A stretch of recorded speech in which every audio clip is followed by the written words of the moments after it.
El sonido llegó primero. Un rugido ensordecedor que rasgó el aire helado del Atlántico Norte. Luego, la luz. Una explosión naranja y blanca que iluminó las aguas grises como un amanecer artificial. Finalmente, la onda expansiva. Una pared invisible de presión que golpeó a los barcos cercanos como un puñetazo. Tras apenas 3 minutos de combate, el HMS Hood explotó en las gélidas aguas del Atlántico Norte. El orgullo de la Royal Navy, el buque de guerra más famoso del mundo, se partió en dos entre el mástil y la chimenea. La sección de proa se elevó hacia el cielo, formando un ángulo imposible, sus cañones apuntando inútilmente hacia las nubes. La popa se hundió primero, arrastrando tras de sí a 1.418 hombres. De los 1.418 marineros a bordo, solo 3 sobrevivieron. Bob Tilborn, un marinero raso de 18 años, estaba en la cubierta de batería cuando la explosión lo lanzó al aire. No recordaría el impacto, solo el frío. El agua del Atlántico Norte en mayo ronda los 2 grados centígrados. En esas condiciones, un hombre tiene entre 15 y 45 minutos antes de que la hipotermia lo mate. Tilburn flotaba entre escombros ardientes y cadáveres, empapado en petróleo, mirando el lugar donde hacía segundos había estado su hogar flotante. Ahora solo había agua oscura y espuma blanca. El Hood, 42.000 toneladas de acero y poder, había desaparecido en menos de 3 minutos. Él era uno de solo 3 hombres que vivirían para contar esta historia. Pero esto no debería haber ocurrido. El Hood era considerado insumergible. Durante 2 décadas, había sido el símbolo del dominio británico de los mares, visitando puertos de todo el mundo, proyectando el poder del imperio. Era el buque más grande, más rápido, más famoso de la Royal Navy. Entonces, ¿qué salió mal? El responsable, un único acorazado alemán en su primera misión de combate, el Bismarck, un nombre que esa mañana de mayo de 1941 entró en la historia naval como sinónimo de devastación. En Londres, a más de 1.000 kilómetros de distancia, el primer ministro Winston Churchill recibió la noticia en su búnker de guerra bajo Whitehall. Testigos recuerdan que su rostro se encendió de furia, las venas de su cuello sobresalieron, el puro entre sus dedos tembló. El Hood no era solo un barco, era un símbolo. Su hundimiento era una humillación nacional, una catástrofe psicológica. Churchill había liderado la Royal Navy como Primer Lord del Almirantazgo en la Primera Guerra Mundial. Conocía el valor de los símbolos y conocía el costo del fracaso. Con el rostro encendido de furia, pronunció una orden de solo 6 palabras: «Hundid al Bismarck a toda costa». Esas 6 palabras desencadenaron la mayor operación de caza naval en la historia. En cuestión de horas, la Royal Navy puso en marcha una movilización sin precedentes. 6 acorazados, 2 portaaviones, 13 cruceros y 21 destructores. Más de 40.000 marineros. Barcos que escoltaban convoys en el Bindo 200 Atlántico abandonaron sus posiciones. Unidades que patrullaban el Mediterráneo cambiaron de rumbo. Incluso acorazados veteranos de la Primera Guerra Mundial, considerados demasiado lentos y obsoletos para el combate moderno, fueron llamados a la acción. Todos con un único objetivo: encontrar y destruir al Bismarck. Durante los próximos minutos serás testigo de la cacería naval más épica jamás registrada. Una persecución a través de miles de kilómetros de océano tempestuoso, donde un error de navegación significaba la muerte. Donde la tecnología más avanzada de 1941 se enfrentó a la determinación humana. Donde un solo torpedo cambió el curso de la batalla del Atlántico. Descubrirás cómo el orgullo alemán se convirtió en su mayor debilidad. Cómo una pequeña fuga de petróleo traicionó al acorazado más poderoso jamás construido. Y cómo una herida aparentemente insignificante en el timón condenó a más de 2.000 hombres a una muerte helada en el Atlántico. Pero antes de llegar a la confrontación final, necesitas entender por qué Alemania apostó todo a este único barco, y por qué esa apuesta estaba condenada desde el principio. Con 50.000 toneladas de acero alemán, sus 8 cañones de 15 pulgadas, superaban el alcance de cualquier perseguidor británico. Su radar detectaba aviones antes de ser vistos. Su compartimentación interna lo hacía prácticamente insumergible. El Bismarck aceleró rumbo a la seguridad de la Francia, ocupada con la mayor armada del mundo, pisándole los talones. Pero una pequeña herida traicionó el orgullo de la Kriegsmarine. Una estela de petróleo marcaba su ruta como una autopista oscura sobre el Atlántico. Y los aviones británicos ya estaban cerca. Para comprender la magnitud de lo que estaba en juego, necesitas entender la escala de la movilización británica. Imagina que cada fuerza policial de un país importante se movilizara para capturar a un solo criminal. Los costos de combustible solos eran astronómicos. Miles de toneladas de petróleo consumidas cada hora, en un momento en que Gran Bretaña racionaba cada gota para mantener su economía de guerra funcionando. Estos barcos estaban dispersos a través de miles de millas cuadradas de océano, desde Islandia hasta Gibraltar, desde Escocia hasta el Atlántico Medio. Coordinarlos sin satélites modernos, sin GPS, dependiendo únicamente de comunicaciones por radio que podían ser interceptadas por el enemigo, era una pesadilla logística.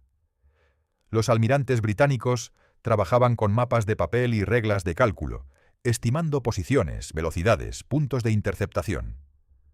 Un solo error de cálculo y el Bismarck escaparía hacia la inmensidad del Atlántico.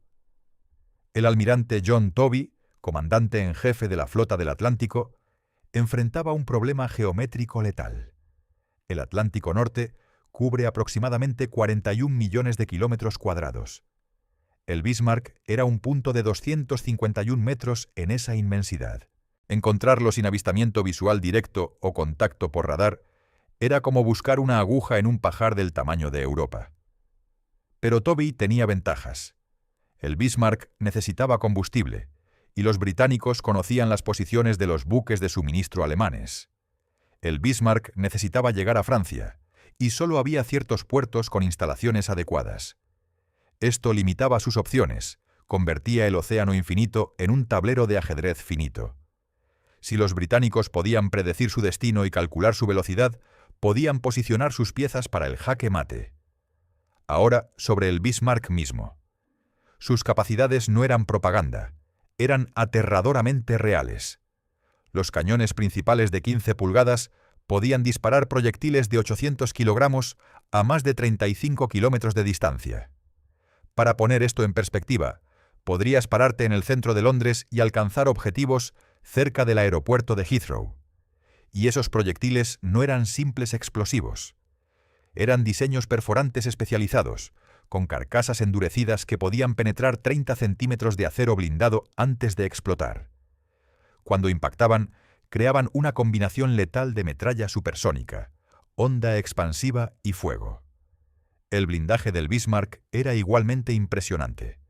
El cinturón principal de blindaje medía 320 milímetros de espesor, aproximadamente como 4 teléfonos móviles apilados uno sobre otro, pero de acero macizo especialmente tratado. Las torretas principales estaban protegidas por 360 milímetros en el frente. Las cubiertas horizontales tenían entre 80 y 120 milímetros. La idea era simple. La mayoría de los proyectiles británicos simplemente rebotarían como piedras lanzadas contra un tanque. El radar Fumo 23 era tecnología de vanguardia en 1941. Podía detectar buques de superficie a 25 kilómetros y aeronaves a 15 kilómetros, dándole al Bismarck ojos que veían más allá del horizonte. En combate nocturno o con niebla, esto representaba una ventaja decisiva. Los británicos tenían radar, pero el del Bismarck era más avanzado, más preciso, más confiable. Los alemanes habían diseñado meticulosamente el sistema de compartimentación. El casco estaba dividido en 22 secciones estancas que podían sellarse en segundos. La teoría era sólida. Incluso si torpedos o proyectiles abrían brechas en el casco, las inundaciones se contendrían. Los ingenieros calcularon que el Bismarck podía sobrevivir a impactos que hundirían cualquier otro barco a flote. No era marketing, realmente lo creían. Comparado con los buques británicos, el Bismarck tenía ventajas claras. El HMS Prince of Wales, el acorazado británico más nuevo disponible, desplazaba 43.000 toneladas y aún sufría problemas mecánicos crónicos. El Hood, aunque más grande a 46.000 toneladas, había sido diseñado en 1916 y su blindaje de cubierta tenía debilidades críticas que los alemanes explotarían con consecuencias devastadoras. En papel, el Bismarck superaba en armamento, alcance y protección a casi todo lo que Gran Bretaña podía desplegar. Era el depredador perfecto, diseñado para cazar con impunidad en los convoys que mantenían viva a Gran Bretaña. Pero había una especificación que los diseñadores nunca anticiparon probar: que también podía navegar con el timón bloqueado mientras estaba rodeado de buques enemigos. Llegaremos a eso. La perfección sobre el papel es una cosa. Los números en planos son otra. Este barco necesitaba una tripulación. Y esa tripulación estaba compuesta por hombres reales, con familias, esperanzas, miedos.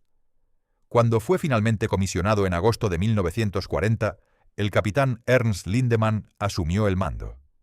Lindemann tenía 46 años, un oficial de carrera que había ingresado a la Marina Imperial Alemana en 1913, justo a tiempo para la Primera Guerra Mundial. Había sobrevivido la guerra, la humillación del Tratado de Versalles, los años de pobreza cuando Alemania casi no tenía marina. Para él, comandar el Bismarck era la culminación de una vida de servicio.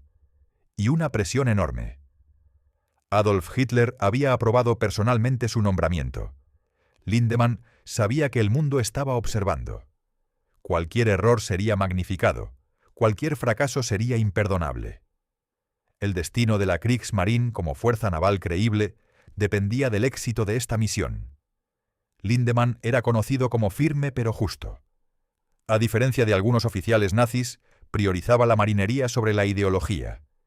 Insistía en entrenamientos rigurosos, simulacros interminables y mantenía una atmósfera profesional. Su tripulación lo respetaba, aunque muchos lo encontraban distante. Rara vez sonreía. Quizás comprendía las probabilidades mejor que la mayoría.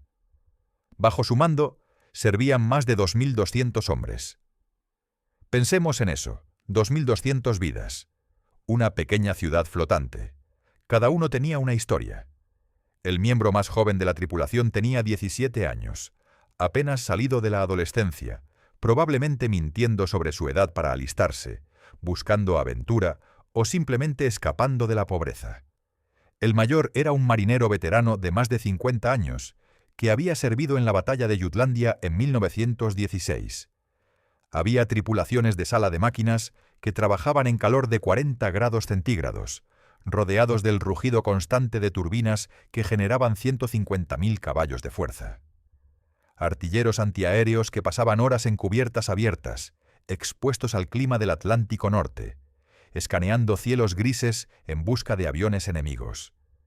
Equipos de control de daños cuyo trabajo era mantener el barco a flote sin importar qué: tapar agujeros, bombear agua, apagar incendios, todo mientras proyectiles enemigos explotaban a su alrededor. Muchos eran conscriptos que nunca habían visto el océano antes de unirse a la Kriegsmarine. Les dieron uniformes, entrenamiento básico, y les dijeron que estaban sirviendo al Vaterland. Algunos traían fotografías de esposas y novias, guardadas en casilleros junto a sus literas. Otros escribían cartas a casa que nunca serían enviadas. En momentos tranquilos, jugaban cartas, escribían en diarios, o simplemente intentaban no pensar en la Royal Navy esperando en algún lugar más allá del horizonte. El almirante Gunther Lutyens comandaría la operación desde el puente del Bismarck. Tenía 51 años, cauteloso por naturaleza, y privadamente escéptico sobre las posibilidades de éxito de la misión. Su oficial de artillería, Adalbert Schneider, había entrenado durante años en los sistemas de control de fuego del barco. El ingeniero jefe Walter Lehmann supervisaba los sistemas de propulsión que convertían toneladas de petróleo en velocidad. Estos no eran fanáticos ni villanos de película, eran marineros siguiendo órdenes. Muchos no tenían amor por el régimen nazi, pero no tenían elección en su servicio. En Alemania, en 1941, no servir era traición, y la traición significaba ejecución.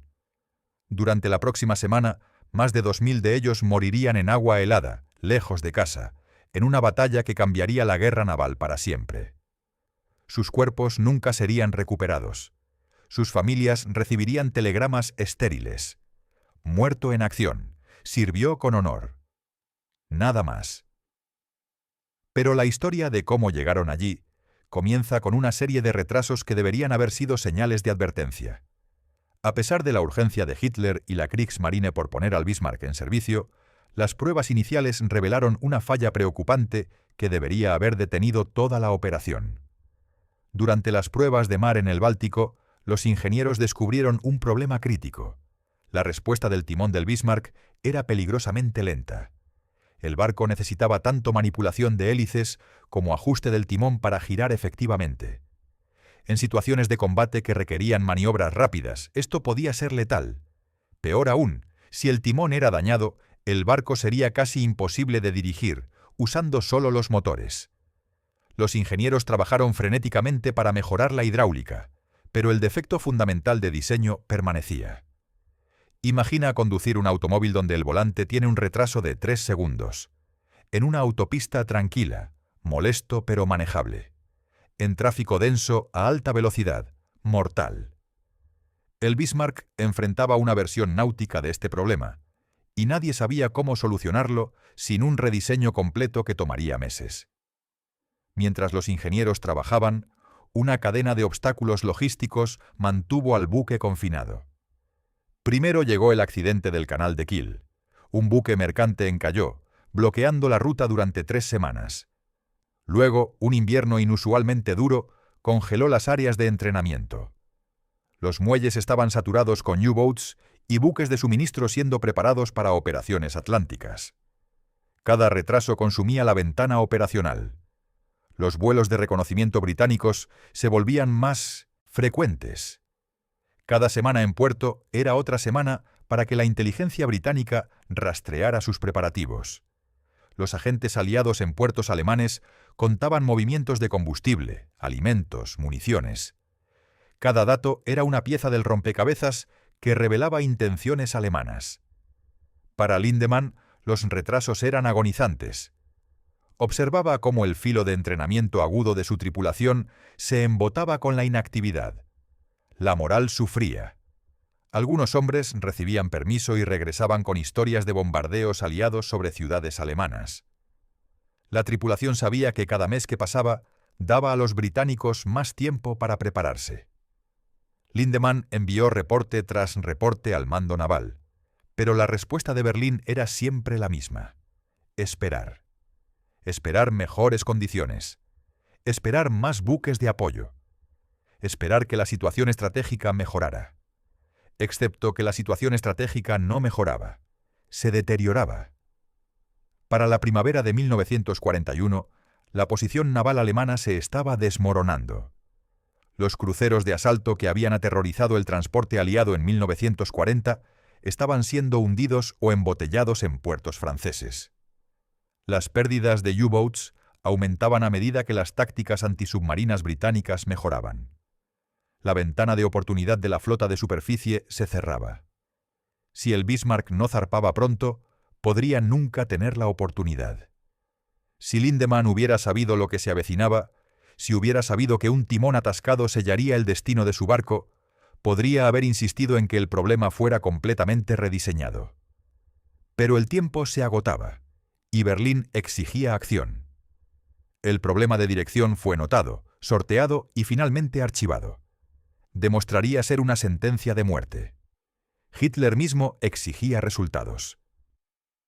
El gran almirante Erich Raeder, jefe de la Kriegsmarine, estaba bajo intensa presión para justificar los recursos volcados en barcos de superficie, mientras el brazo de U-boats entregaba resultados reales. El Bismarck necesitaba zarpar no solo por razones estratégicas, sino por la supervivencia política del programa de flota de superficie mismo. En las entrañas del barco, los marineros desarrollaban sus propias supersticiones. Algunos notaban que el Bismarck nunca había hundido un barco enemigo en pruebas de artillería con objetivos remolcados. Varios fallos eléctricos menores, el incidente del timón. Pequeñas cosas, pero los marineros son supersticiosos. Susurraban que el barco estaba unlucky, maldito. Los oficiales reprimían estas conversaciones, pero no podían detener los rumores. Finalmente, en mayo de 1941, Berlín emitió la orden. Operación Rheinübung estaba en marcha. Listo o no, el Bismarck zarparía. Pero primero, Lindemann necesitaba comprender cuán mala se había vuelto la situación estratégica. Y era peor de lo que nadie en la Kriegsmarine quería admitir. Para cuando el Bismarck estuvo realmente listo para la guerra, a mediados de 1941, la estrategia alemana en el Atlántico se estaba desmoronando. Comprender por qué requiere entender el equilibrio de poder naval en mayo de 1941. La Royal Navy de Gran Bretaña todavía dominaba los mares con 15 acorazados y cruceros de batalla, 7 portaaviones y más de 60 cruceros. La flota de superficie de Alemania tenía solo 2 acorazados modernos, Bismarck y el incompleto Tirpitz, 2 cruceros de batalla envejecidos y un puñado de cruceros. En un enfrentamiento directo de flotas, Alemania sería aniquilada. Esto dictaba todo. Los cruceros de batalla Scharnhorst y Gneisenau, veteranos de misiones anteriores, habían conducido una incursión comercial exitosa a principios de 1941, hundiendo 22 buques mercantes. Pero bombarderos británicos los habían dañado mientras estaban atracados en Brest, Francia. Estarían fuera de acción durante meses. La cobertura de cazas de la Luftwaffe podía protegerlos en puerto, pero no podía escoltarlos a través del Atlántico. El Bismarck tendría que operar sin este apoyo crucial. El Tirpitz, buque gemelo del Bismarck, todavía estaba siendo equipado en Wilhelmshaven. No estaría listo para combate hasta 1942. Si la Kriegsmarine quería conducir operaciones de superficie mayores en 1941, el Bismarck tendría que hacerlo esencialmente solo, apoyado solamente por el crucero pesado Prinz Eugen. Esto llevó al gran almirante Raeder a proponer la estrategia de Handelskrieg, guerra contra el comercio. En lugar de luchar contra buques de guerra británicos, los barcos alemanes atacarían los convoys que mantenían viva a Gran Bretaña. Gran Bretaña importaba 70% de su comida y la mayor parte de su petróleo y materias primas. Como isla, era completamente dependiente del transporte marítimo. Si Alemania podía hundir suficientes buques mercantes, Gran Bretaña podría ser hambrienta hasta la rendición. Era una estrategia de evitación y emboscada, no batallas de flota heroicas. Aquí estaba la ironía cruel. El Bismarck fue diseñado para luchar contra acorazados, pero su misión era evitarlos. Estaba optimizado para la guerra equivocada. Su blindaje pesado y cañones masivos lo hacían formidable en combate barco a barco, pero también lo convertían en un objetivo enorme y lento para aeronaves. Y su consumo de combustible era tan alto que no podía permanecer en el mar lo suficiente para hacer daño serio a rutas de convoy sin reabastecerse, lo cual requería buques cisterna vulnerables posicionados de antemano. Los criptoanalistas británicos en Bletchley Park estaban haciendo progresos contra códigos navales alemanes. Los alemanes no sabían cuánto podían interceptar los británicos, pero sospechaban que sus comunicaciones estaban comprometidas. Cada transmisión de radio era un riesgo. Mientras tanto, aviones de reconocimiento británicos volaban patrullas regulares sobre puertos alemanes, fotografiándolo todo. El almirante Lütjens, quien comandaría la operación, era abiertamente pesimista. Dijo a colegas que no esperaba sobrevivir la guerra. Argumentó por esperar hasta que el Tirpitz estuviera listo para que ambos acorazados pudieran operar juntos, mejorando dramáticamente sus posibilidades. Pero Raeder lo anuló. La operación procedería con solo Bismarck y Prinz Eugen. Era, desde el inicio, una apuesta desesperada por una marina que se quedaba sin opciones. Entonces, ¿cuál era exactamente el plan? ¿Cómo esperaba Alemania llevar el buque de guerra más reconocible del mundo más allá de las defensas británicas y hacia el Atlántico? La operación Rheinübung tenía 4 fases. Fase 1. Tránsito desde Gotenhafen, Gdynia, Polonia, a través del Báltico a puertos noruegos mientras se mantenía el secreto. Fase 2. Carrera a través del estrecho de Dinamarca o el hueco Islandia-Feroe hacia el Atlántico. Fase 3. Encuentro con buques de suministro y cisternas preposicionados, luego cazar convoys aliados durante 2 o 3 meses. Fase 4. Retiro a Brest, Francia, donde la cobertura de la Luftwaffe podría protegerlos y unirse al Scharnhorst y Gneisenau para futuras operaciones. Solo había 2 rutas prácticas hacia el Atlántico: el estrecho de Dinamarca, entre Islandia y Groenlandia, y el pasaje Islandia-Feroe. El Canal de la Mancha era suicidio: demasiado estrecho, demasiado defendido y dentro del alcance fácil de bases aéreas británicas. El estrecho de Dinamarca tenía 200 millas de ancho, patrullado por solo unos pocos cruceros, a menudo envuelto en niebla y lejos de cobertura aérea británica.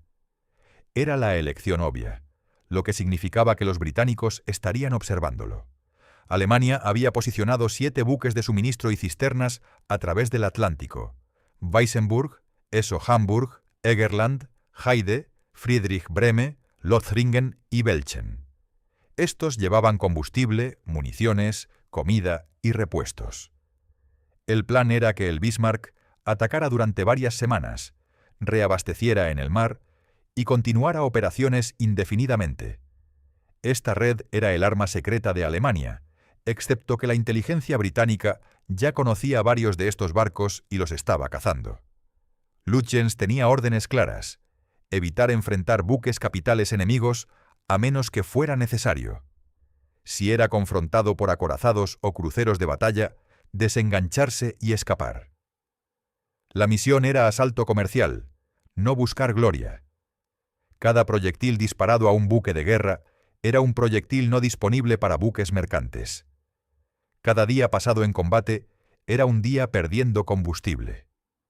Las matemáticas eran brutales. El Bismarck tenía que evitar luchar para cumplir su misión de luchar. La contradicción lógica era obvia. Mayo de 1941 era tanto el momento perfecto como terrible. Perfecto porque las noches se acortaban en latitudes norteñas, significando más oscuridad para cobertura. Terrible porque esas mismas noches cortas significaban menos tiempo para atravesar zonas de peligro sin ser detectado. La fase lunar era incorrecta. Demasiada iluminación. Los pronósticos meteorológicos predecían tormentas, que proveerían cobertura pero harían el reabastecimiento en el mar casi imposible. Todo dependía de la suerte. En la conferencia final de planificación, Lütjens hizo su caso una última vez. Esperar al Tirpitz, esperar a que el Scharnhorst y Gneisenau fueran reparados, conducir la operación con fuerza abrumadora en 3 o 4 meses. Operar solo violaba cada principio de concentración de fuerza. Raeder respondió que Hitler exigía acción ahora, no después. El Führer no entendía guerra naval y no le importaba. Quería resultados. Lütjens saludó y aceptó sus órdenes, pero confió a su Estado Mayor. Esta será mi última operación. El plan estaba fijado. Los barcos estaban listos. La tripulación estaba entrenada.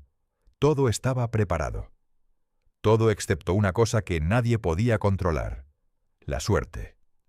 Y la suerte del Bismarck estaba a punto de agotarse antes de que incluso dejara el Báltico. 18 de mayo de 1941. El amanecer llegó frío y gris sobre Gotenhafen. Era hora. A las 0200 horas, los motores del Bismarck cobraron vida. El humo brotó de sus chimeneas mientras las hélices masivas comenzaban a girar. En el muelle, un pequeño grupo de oficiales observaba en silencio. No tocaron bandas, no aclamaron multitudes. Esta era una partida secreta. La tripulación ocupó sus estaciones en la oscuridad, hablando en susurros. En su camarote, Lindemann revisó las cartas una última vez. Cada línea, cada profundidad, cada corriente memorizada. En el puente, Lütjens miraba el horizonte gris y encendió un cigarrillo. Fumaba mucho, una señal de nervios que intentaba esconder. Tenía 51 años. En fotografías de 1939 parecía vital, energético. En fotografías de mayo de 1941 parecía agotado, un hombre envejecido por el estrés. El Prinz Eugen, con 18.000 toneladas, era rápido, moderno, y portaba 8 cañones de 8 pulgadas. Su capitán, Helmut Brinkmann, era competente y agresivo, quizás demasiado agresivo. Algunos oficiales lo consideraban temerario. Pero era un excelente marinero. Los 3 destructores, 123, 116 y 110, escoltarían a través del Báltico antes de dar la vuelta. Carecían del alcance para operaciones atlánticas. Durante el primer tramo del viaje, eran una pequeña flota. Pronto serían solo 2 barcos contra toda la Royal Navy. Durante 2 días, el escuadrón navegó al oeste a través del Báltico, manteniéndose cerca de la línea costera, moviéndose solo de noche cuando era posible. Cazas de la Luftwaffe proporcionaron cobertura aérea durante horas de luz. Redes submarinas se abrieron para dejarlos pasar a través de zonas defensivas. Cada puerto que pasaban representaba seguridad que dejaban atrás. Cada milla al oeste era una milla más profunda en peligro. Los marineros veteranos reconocían los puertos: Kolberg, Swinemünde, Sassnitz. Algunos habían tenido permiso en 1970 estos lugares. Ahora pasaban de largo, posiblemente para siempre. El plan pedía una parada en Bergen, Noruega, para reabastecerse antes del dash final. Noruega había sido ocupada por Alemania durante más de un año, y sus fiordos profundos proporcionaban anclaje perfecto, escondido del reconocimiento aéreo por montañas imponentes. Pero había debate: mantenerse escondido versus garantizar tanques llenos. Lütjens eligió parar. El Prinz Eugen reabastecería. El Bismarck, todavía con combustible adecuado, no lo haría. Esta decisión, hecha en segundos, demostraría ser catastrófica. El pronóstico meteorológico prometía tormentas en el estrecho de Dinamarca, cobertura perfecta. Pero tormentas también significaban mares gruesos, visibilidad limitada para sus propios vigías y dificultad manteniendo formación. La línea entre cobertura útil y condiciones peligrosas era fina. El clima del Atlántico Norte en mayo era notoriamente impredecible. Estarían navegando a través de aguas llenas de hielo en visibilidad pobre, perseguidos por un enemigo que seguramente se estaba movilizando. Bajo cubierta, la mayoría de los tripulantes no tenían idea de a dónde se dirigían. Los rumores volaban. Iban a bombardear Islandia, o interceptar un convoy mayor, o incluso bombardear Nueva York. Algunos hombres escribieron cartas para ser enviadas desde Noruega, las últimas cartas que sus familias recibirían. Otros revisaban y volvían a revisar su equipo, actividad de desplazamiento para manejar la ansiedad. El artillero Karl Müller limpió su cañón antiaéreo hasta que brilló. El ingeniero Franz Weber verificó cada válvula en su sección 3 veces. Algunos rezaban. Otros intentaban dormir y no podían. Todos sabían que esto era diferente de ejercicios de entrenamiento. Esto era real. Lo que Lütjens no sabía: la inteligencia británica ya había interceptado reportes de actividad naval alemana inusual. Los vuelos de reconocimiento desde Escocia habían sido intensificados. Agentes en Noruega estaban en alerta para cualquier movimiento mayor de flota alemana. La red ya se estaba preparando, incluso antes de que el Bismarck dejara el Báltico.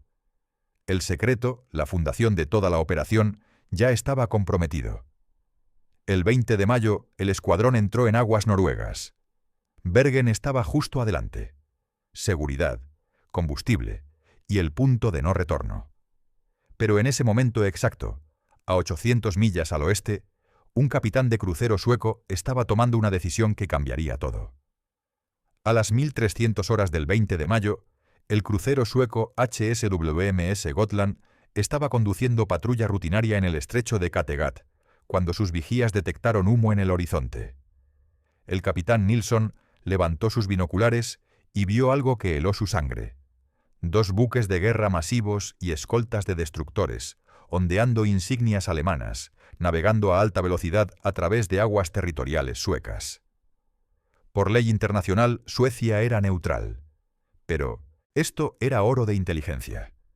Dentro de minutos, el Gotland transmitió un reporte cifrado a Estocolmo. El capitán Nilsson sabía que estaba caminando una línea diplomática peligrosa. Suecia oficialmente no tomaba partido, Extraoficialmente, su gobierno favorecía a los aliados, pero temía provocar a Alemania, que rodeaba su territorio con fuerzas de ocupación.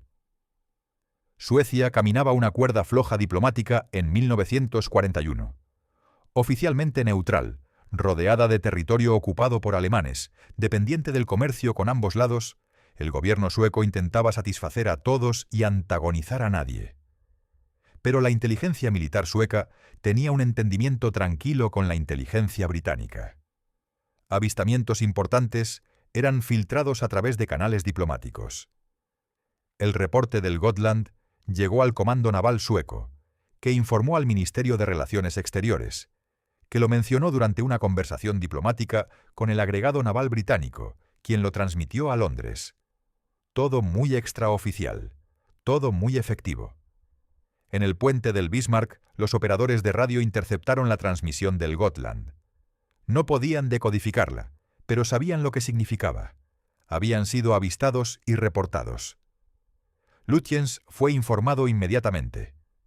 Enfrentaba una decisión crítica: abortar la misión y regresar a Alemania, o proceder sabiendo que los británicos ahora sabían que una fuerza alemana mayor estaba en el mar.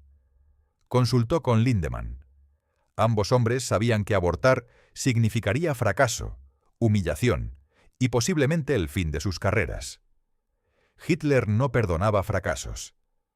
Lutyens eligió proceder. El procedimiento estándar para operaciones comprometidas era silencio radial absoluto, hacer que el enemigo trabaje por cada pieza de inteligencia. Pero Lutyens transmitió un reporte detallado al comando naval alemán, explicando el avistamiento y solicitando instrucciones. Esta transmisión también fue interceptada por estaciones de escucha británicas. Ahora los británicos sabían no solo que barcos alemanes estaban en el mar, sino que sabían que habían sido avistados.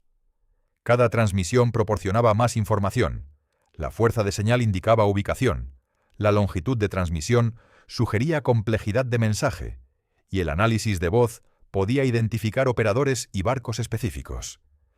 En el Centro de Inteligencia Operacional del Almirantazgo en Londres, el capitán Ralph Edwards recibió el reporte sueco a las 2100 horas del 20 de mayo. Inmediatamente lo marcó como crítico.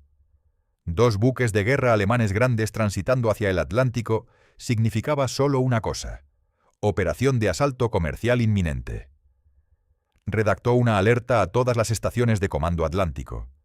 Asumir unidades de superficie alemanas mayores intentando ruptura, todos los activos de reconocimiento a alerta máxima, unidades de flota prepararse para despliegue. El juego estaba ahora en marcha. Los británicos sabían que algo venía, pero no exactamente qué o cuándo. Los alemanes sabían que habían sido avistados, pero no cuánto habían deducido los británicos. Ambos lados operaban con información incompleta, tomando decisiones que determinarían el destino de miles de hombres. Y el Bismarck todavía estaba a 1000 millas del estrecho de Dinamarca. Todavía había tiempo para que cualquier lado hiciera el movimiento decisivo. En el Bismarck, Lutyens fumaba en cadena en el puente, observando la costa noruega deslizarse en la luz desvaneciente. Había comandado el Scharnhorst y el Gneisenau en su incursión exitosa a principios de año, y había aprendido que el éxito en el Atlántico requería tanta suerte como habilidad. Había comenzado esta misión con dudas. Ahora, apenas 2 días después, esas dudas se multiplicaban. Las guardó para sí mismo. La tripulación necesitaba confianza, no un almirante pesimista. Pero la detección desde un crucero sueco era una cosa. Lo que sucedió después fue mucho peor. 21 de mayo de 1941. Bergen, Noruega. Y 26.000 pies sobre ella. Un piloto británico con una cámara. El oficial volador Michael Suckling despegó de Wick, Escocia, a las 0200 horas en un Spitfire especialmente modificado para reconocimiento de alta altitud. Su misión: fotografiar Bergen y los fiordos circundantes. A 26.000 pies, el aire era delgado y brutalmente frío. Suckling usaba un traje térmico, máscara de oxígeno y guantes gruesos que dificultaban operar los controles. Pero esta altitud lo colocaba por encima del alcance del fuego antiaéreo alemán y más allá del techo operacional de la mayoría de los cazas. Volaba solo, sin armas, sin escolta, solo cámaras y combustible. Durante 3 horas navegó por navegación a estima sobre el Mar del Norte, esperando que su navegación fuera precisa y que la cobertura de nubes no oscureciera sus objetivos. Esto requiere contexto. En 1941, los vuelos de reconocimiento fotográfico eran misiones suicidas. Los pilotos volaban desarmados para ahorrar peso, dependiendo únicamente de altitud y velocidad para sobrevivir. Si cazas enemigos lo interceptaban, su única opción era huir. Si su motor fallaba sobre territorio enemigo, sería capturado o moriría. Las tasas de pérdida eran horrendas. Suckling había volado docenas de estas misiones. Sabía las probabilidades. Todavía se ofrecía como voluntario. A las 1315 horas, Suckling detectó el contorno distintivo de los fiordos de Bergen. Empujó el Spitfire en un ligero descenso para máxima resolución de cámara y comenzó su corrida fotográfica. A través de rupturas en las nubes, los vio. 2 buques de guerra masivos anidados contra la línea costera, sus siluetas distintivas inconfundibles. Uno era claramente un acorazado. El tamaño y disposición no dejaban dudas. El Bismarck. Suckling tomó cuadro tras cuadro, la cámara montada en el fuselaje disparando automáticamente. Luego viró fuertemente y abrió el acelerador. Si cazas alemanes despegaban, necesitaba cada segundo de ventaja. Aterrizó de vuelta en Wick a las 1700 horas. Dentro de 1 hora, sus fotografías estaban siendo analizadas en Londres. En una oficina del sótano en el Almirantazgo, especialistas en inteligencia fotográfica desplegaron las imágenes de Suckling bajo luces brillantes. «Ahí», señaló un oficial. 8 torretas de cañón principal, configuración de superestructura, coincide con perfil conocido del Bismarck. Y ahí está el Prinz Eugen. 2 buques capitales, listos para el mar. Midieron la perturbación del agua alrededor de los cascos. Recién llegados, no preparándose para partir inmediatamente. Esto daba a los británicos una ventana estrecha. Los alemanes probablemente zarparían esa noche. Si las fuerzas británicas se movían ahora, podrían interceptar. El almirante John Tobey, comandante en jefe de la flota del Atlántico, recibió la confirmación fotográfica en su cuartel general en Scapa Flow. Era un hombre tranquilo, metódico, el opuesto de los comandantes flamantes de películas de guerra. Pensaba en términos de geometría, probabilidades, logística. Inmediatamente emitió órdenes. HMS Hood y HMS Prince of Wales. Partir de Scapa Flow inmediatamente hacia Islandia, destructores acompañar. Cruceros Norfolk y Suffolk patrullar el estrecho de Dinamarca. King George V, su buque insignia, y Repulse seguir al Hood. Victorious preparar aeronave para operaciones de ataque. Cada barco disponible que pudiera alcanzar el estrecho de Dinamarca a tiempo fue activado. Tobey estaba desplegando toda la flota del Atlántico para detener un acorazado alemán. El HMS Hood era el orgullo de la Royal Navy, el buque de guerra más grande del mundo cuando fue construido en 1918, y un símbolo del poder naval británico durante 2 décadas. Había visitado puertos alrededor del mundo, un embajador flotante del imperio. El vicealmirante Lancelot Holland comandaba con una tripulación de 1418. Pero el Hood tenía debilidades que pocos conocían. Su blindaje de cubierta era delgado, diseñado antes de la era del fuego naval de largo alcance y bombardeo en picada. La cubierta horizontal tenía solo 76 mm sobre las Santa Bárbaras, las revistas de munición donde se almacenaban toneladas de explosivos. En 1941 estaba programado para una reconfiguración mayor para abordar estas vulnerabilidades. Esa reconfiguración nunca ocurriría. A las 00:50 horas del 22 de mayo, el Hood y el Prince of Wales navegaron fuera de Scapa Flow a 27 nudos, corriendo hacia el estrecho de Dinamarca. Muchos de la tripulación habían estado en permiso de costa y fueron llamados por señales de emergencia. No sabían por qué, pero sabían que era urgente. En el Hood, el marinero Bob Tilburn, 18 años, reportó a su estación en una de las baterías secundarias. Había estado en casa solo 2 días antes, celebrando el cumpleaños de su madre. Ahora estaba de vuelta en el mar, con rumbo desconocido, contra un enemigo desconocido. Escribió una carta rápida a su madre antes de partir. Ella la recibiría una semana después de su hijo aparecer en periódicos como uno de 3 sobrevivientes de una catástrofe.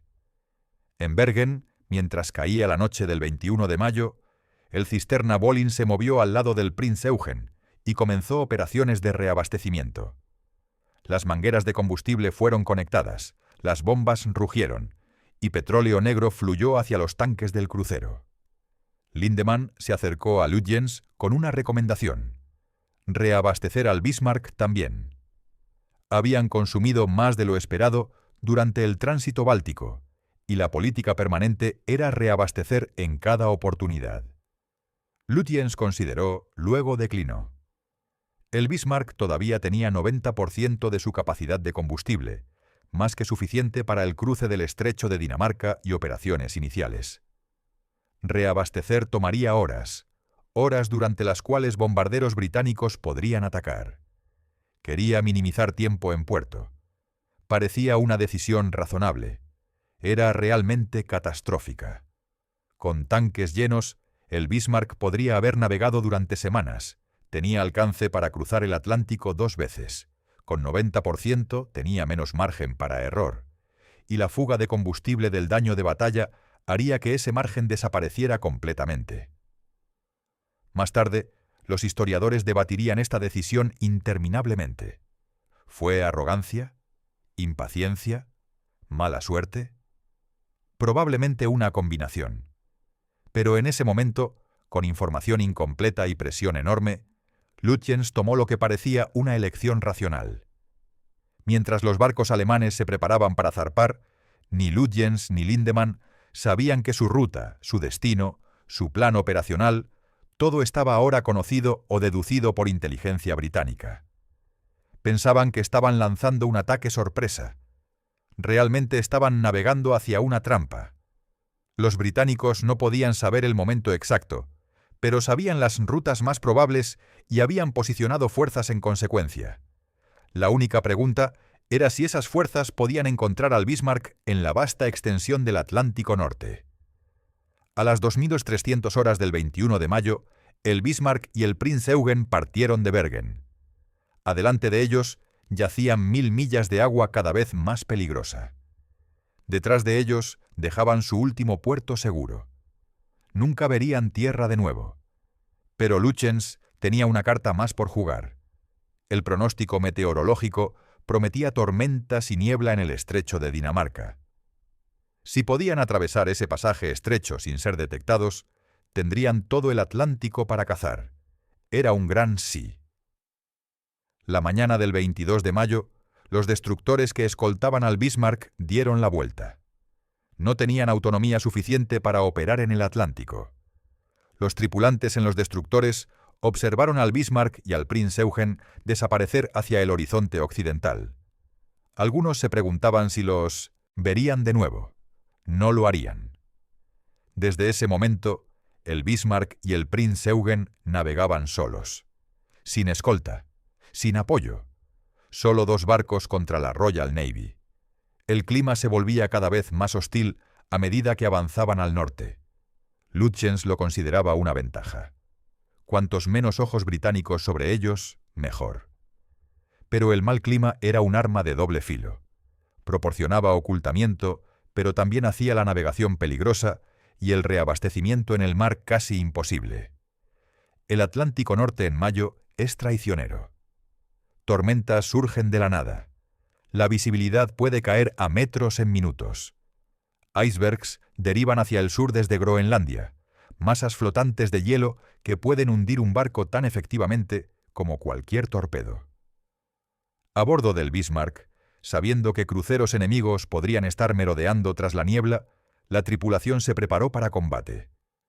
Las unidades antiaéreas realizaron ejercicios en el frío brutal. Los artilleros de torpedos revisaron sus compartimientos, verificando cada torpedo, cada sistema de lanzamiento. Los vigías escaneaban el horizonte gris en busca de aviones, ojos ardiendo por la concentración y el viento. Los ingenieros vigilaban los sistemas de propulsión sin descanso. Las turbinas generaban 150.000 caballos de fuerza, empujando el masivo casco a través de mares cada vez más gruesos. En la sala de máquinas, el calor era sofocante, el ruido ensordecedor. Los hombres trabajaban en turnos, 4 horas activos, 4 horas de descanso, un ciclo brutal que continuaría hasta que alcanzaran Brest o murieran intentándolo. Sabían que un fallo mecánico podría frustrar la misión. Si los motores fallaban en medio del estrecho de Dinamarca, estarían indefensos, un blanco inmóvil para cada barco británico en el Atlántico Norte. Así que verificaban cada medidor, cada válvula, cada sistema cada pocos minutos. No había espacio para error. Para el 23 de mayo, los motores del Bismarck rugían a 27 nudos mientras Lutyens se adentraba en el estrecho de Dinamarca. Era la parte más peligrosa del viaje, un embudo de 200 millas de ancho entre los campos de hielo de Groenlandia al oeste e Islandia al este. Los británicos patrullaban este estrecho constantemente. Era uno de los pocos lugares donde podían interceptar barcos alemanes intentando alcanzar el Atlántico abierto. Si Lutyens podía atravesarlo sin ser detectado, tendría miles de millas de océano para desaparecer. Si era detectado, toda la Royal Navy convergiría en su posición. La niebla matinal abrazaba el mar, limitando la visibilidad a unos pocos kilómetros. Aunque se acercaba el verano, enormes icebergs surgían de la bruma sin previo aviso, forzando cambios abruptos de rumbo. Imagina conducir un vehículo de 251 metros de largo, pesando 50.000 toneladas, a 50 kilómetros por hora, en niebla tan densa que apenas puedes ver 100 metros adelante, sabiendo que montañas flotantes de hielo podrían aparecer en cualquier momento. Un iceberg puede extenderse 90% bajo el agua. Desde la superficie parece pequeño. Debajo es una masa de hielo del tamaño de un edificio. Los vigías en el Bismarck reportaban icebergs constantemente. Iceberg a estribor, 500 metros. Iceberg a babor, 300 metros. Lindemann dirigía el barco a través de un campo de minas de hielo, cada maniobra arriesgando colisión. Era un avance peligroso por las heladas aguas al norte de Islandia. Al anochecer, los operadores de radar alemanes detectaron un crucero británico a 40.000 metros de distancia. Era el HMS Suffolk, un crucero pesado clase County que había estado patrullando el estrecho durante días, barriendo con su radar, buscando exactamente esto. El capitán Robert Ellis en el Suffolk confirmó el contacto de radar e inmediatamente transmitió por radio la posición del Bismarck a la Royal Navy. Cada comandante británico en el Atlántico ahora sabía exactamente dónde estaba el Bismarck. El Suffolk se mantuvo a distancia, usando su radar para rastrear al Bismarck sin acercarse lo suficiente para ser alcanzado por sus cañones. Era una táctica de shadowing, mantener contacto, transmitir actualizaciones de posición, permitir que fuerzas más pesadas interceptaran. Minutos después, otro crucero, el HMS Norfolk, emergió de un banco de niebla directamente frente al Bismarck. El capitán Alfred Phillips, en el Norfolk, había estado navegando sin radar activo para evitar detección. Cuando la niebla se despejó, se encontró a 25.000 metros del acorazado alemán más poderoso del mundo. Fue un momento de shock mutuo. El Norfolk viró fuertemente. El Bismarck abrió fuego inmediatamente. 5 salvas salieron de sus cañones principales de 15 pulgadas. El rugido era ensordecedor. Cada proyectil pesaba 800 kilogramos y viajaba a 800 metros por segundo. El Norfolk desapareció en una cascada de salpicaduras, mientras los proyectiles impactaban el agua alrededor de él.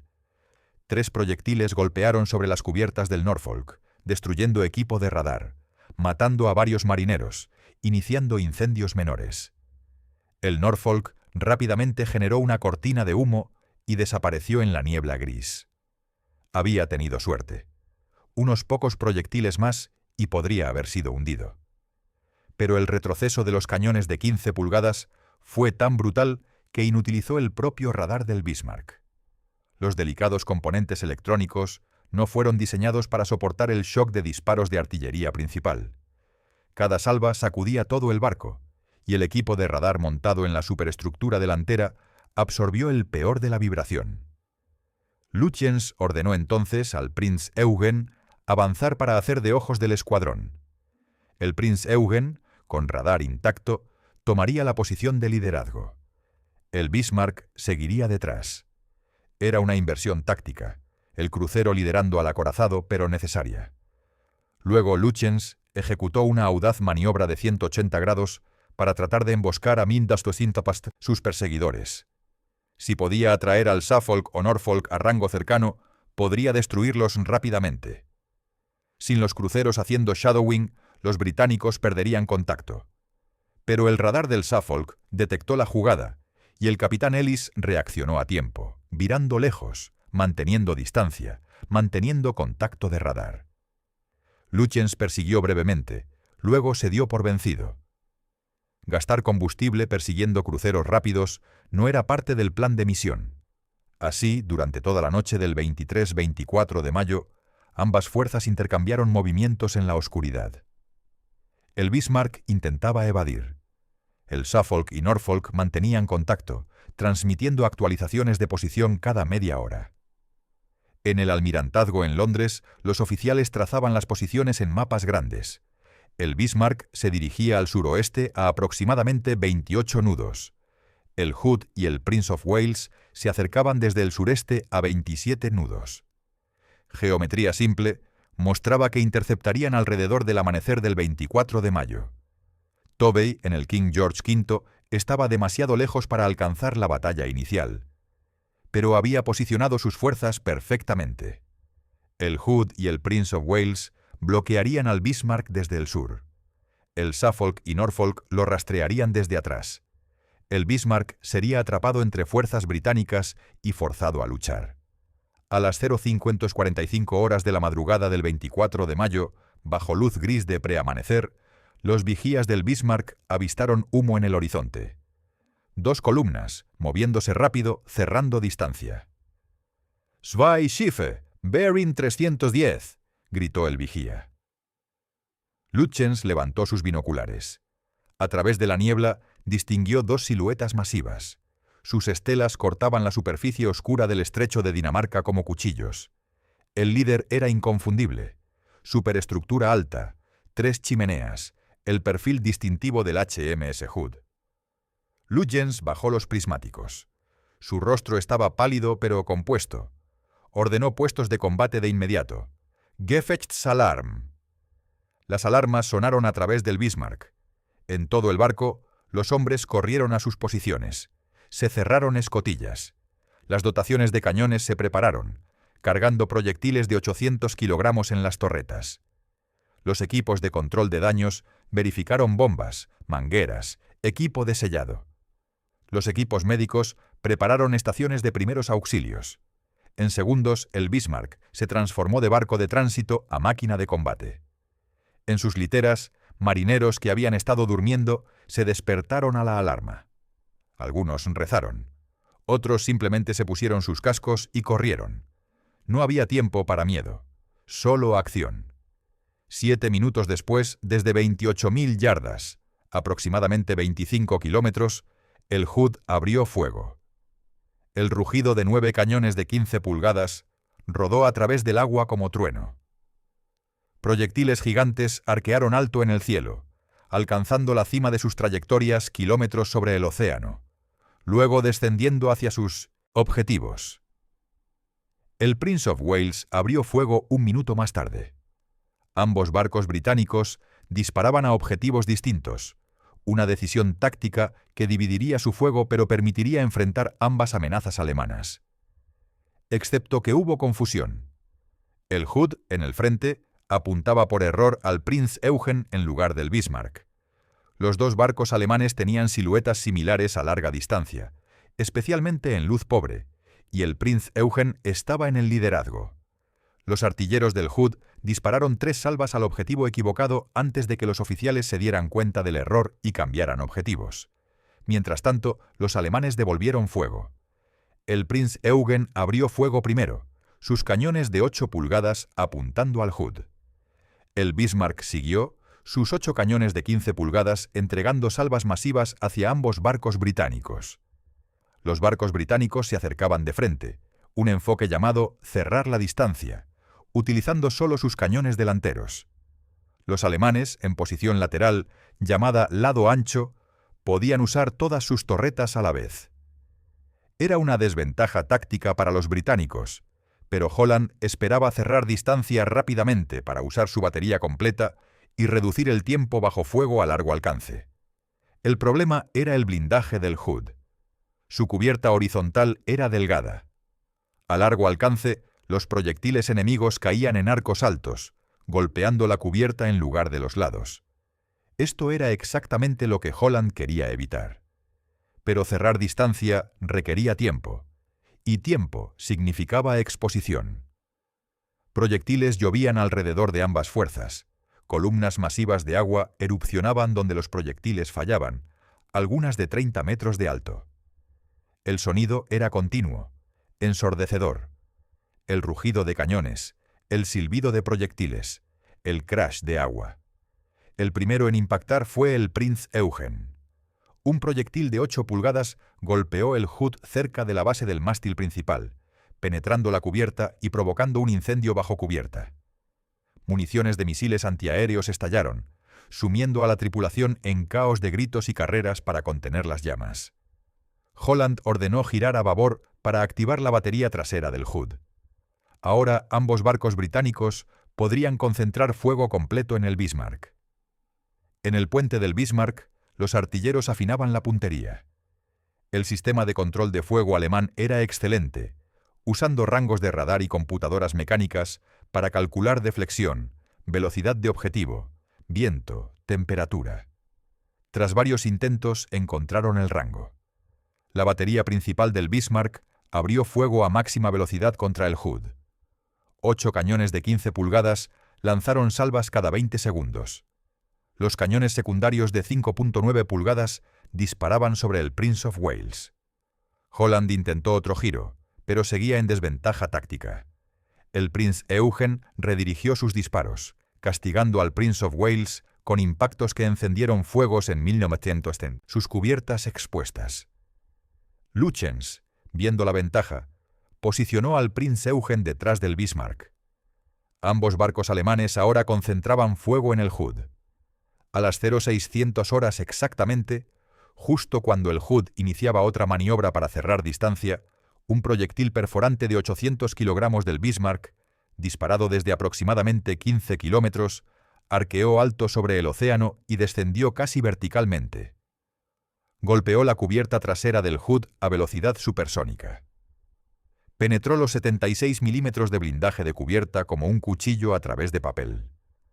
Atravesó 3 cubiertas internas y detonó en la Santa Bárbara trasera, la revista de munición que almacenaba cientos de toneladas de explosivos para los cañones principales. La explosión fue instantánea y catastrófica. La Santa Bárbara completa detonó en una fracción de segundo. La energía liberada equivalía a toneladas de TNT explotando simultáneamente en las entrañas del barco. Una bola de fuego naranja-blanca erupcionó hacia el cielo, empujando la cubierta trasera hacia arriba como una cáscara de huevo. El Hood se partió en dos entre el mástil y la tercera chimenea. La sección de popa desapareció casi inmediatamente, hundiéndose en segundos. La sección de proa se levantó hacia el cielo en un ángulo imposible, sus cañones apuntando inútilmente hacia las nubes, agua cascadeando de sus cubiertas. En solo 8 minutos desde el primer disparo, el buque insignia de la Royal Navy se hundía.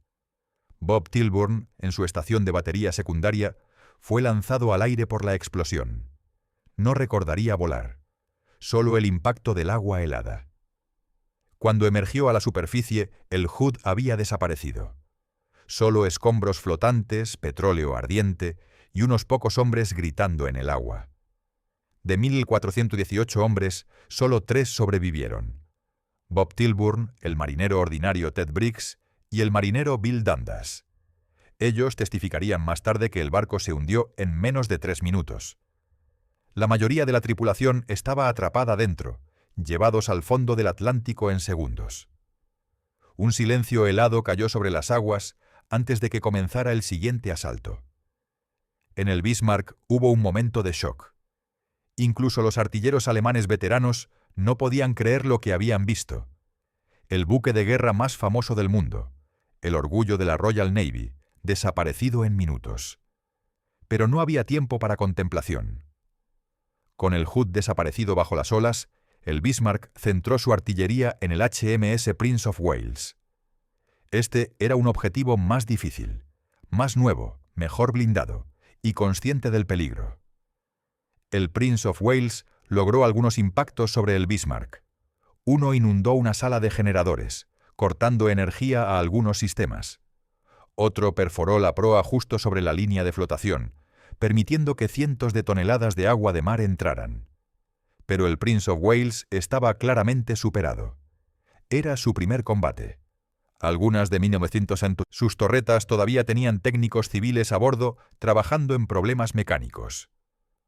Durante la batalla, varios cañones se atascaron, limitando su poder de fuego. Cuando una salva del Bismarck golpeó su puente, matando o hiriendo a varios oficiales incluyendo al capitán John Leach, quien sobrevivió pero fue herido, el Prince of Wales no tuvo más opción. El capitán Leach, sangrando pero consciente, ordenó retirada. El Prince of Wales giró, generó cortina de humo y desapareció hacia el sur a máxima velocidad. Proyectiles del Bismarck salpicaban alrededor de él, pero ninguno causó daño crítico adicional. Lindemann, de pie en el puente del Bismarck, viendo al Prince of Wales retirarse, pidió permiso para perseguir. «Podemos terminar con él», insistió. Destruir 2 acorazados británicos en una sola mañana sería uno de los logros navales más grandes de la historia. Lütjens se negó categóricamente. «No. Nuestra misión es asalto comercial, no combate de flota. Hemos hundido el Hood y dañado al Prince of Wales. Eso es suficiente. Continuamos hacia el Atlántico». Lindemann protestó, pero Lütjens era comandante de la fuerza. Su decisión era final. Era una elección controvertida. Por un lado, perseguir al Prince of Wales arriesgaba más daño al Bismarck de impactos adicionales, consumía combustible precioso y retrasaba la misión principal. Por otro lado, permitir que un acorazado británico escapara significaba que podría regresar con refuerzos. Los historiadores aún debaten esta decisión. Algunos argumentan que Lütjens hizo la elección correcta basada en sus órdenes de misión. Otros argumentan que destruir completamente la fuerza británica valía el riesgo. Nunca sabremos qué hubiera pasado. Eran las 06:13 horas. En solo 21 minutos de combate, el Bismarck había disparado casi 100 proyectiles de sus cañones principales. Había hundido el buque más famoso de la Royal Navy. Había dañado un acorazado moderno. Era una victoria táctica abrumadora. Pero algo iba mal. Lindemann recibió reportes de control de daños. 3 impactos del Prince of Wales habían dañado el Bismarck. El más serio había perforado la proa a estribor, varios metros sobre la línea de flotación. A velocidades normales, este agujero estaría sobre el agua. Pero cuando el barco avanzaba a alta velocidad, las olas forzaban agua de mar a través de la brecha. Peor, el impacto había roto tubería de combustible. Petróleo de los tanques delanteros se mezclaba con agua de mar y era bombeado por la borda. Aproximadamente 1000 toneladas de combustible en los compartimientos de proa ahora eran inaccesibles, y el Bismarck estaba dejando un rastro de petróleo. Lütjens ordenó reducir velocidad a 24 nudos para reducir la inundación de proa. Pero esto significaba que los cruceros británicos, capaces de 30 nudos, podían mantener contacto fácilmente. Mientras el Bismarck navegaba hacia el sur, dejando atrás el lugar donde el Hood se había hundido, una larga mancha oscura de petróleo se extendía tras de sí. Era una firma visual que podía verse desde kilómetros de distancia, un rastro que señalaba exactamente dónde había estado y hacia dónde se dirigía. A las 0801 horas, Lütjens transmitió a Berlín. Acorazado de batalla probablemente Hood, hundido. Otro acorazado dañado. 2 cruceros pesados mantienen contacto. El mensaje fue recibido con euforia en el cuartel general de la Kriegsmarine. El hundimiento del Hood era una victoria de propaganda masiva. Hitler mismo felicitó personalmente a Lütjens por radio. Pero Lütjens sabía la verdad. El Bismarck estaba herido. La fuga de combustible era seria. Y cada barco británico en el Atlántico estaba ahora cazándolo. Durante algunas horas, el Bismarck pareció desaparecer en el Atlántico. El Suffolk y Norfolk se habían quedado atrás durante el enfrentamiento del Hood y perdieron contacto de radar después de la batalla. Para el mediodía del 24 de mayo, los británicos no estaban seguros de exactamente dónde estaba el Bismarck. Pero entonces, un hidroavión británico Sunderland, un avión de patrulla de largo alcance volando desde Islandia, avistó una mancha oscura extendiéndose en el mar. Petróleo. El piloto siguió el rastro y encontró su fuente. El Bismarck navegando al suroeste a velocidad reducida. El piloto informó de inmediato. Los cruceros Suffolk y Norfolk, habiendo calculado la posición probable del Bismarck, aceleraron el paso. El dañado Prince of Wales, cuya tripulación trabajaba frenéticamente para reparar torretas atascadas y parchear daño, los siguió a distancia más segura. En Londres, Churchill recibió las noticias contradictorias. El Hood hundido, 1.400 muertos, una catástrofe nacional. Pero el Bismarck estaba dañado y siendo rastreado. Había todavía oportunidad de venganza. Churchill repitió su orden con aún mayor énfasis.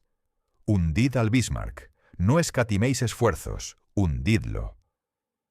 En pocas horas, absolutamente todos los buques disponibles fueron redirigidos a la caza. La movilización era sin precedentes. La flota del Atlántico, bajo Tovey en el King George V, giró a máxima velocidad desde el norte.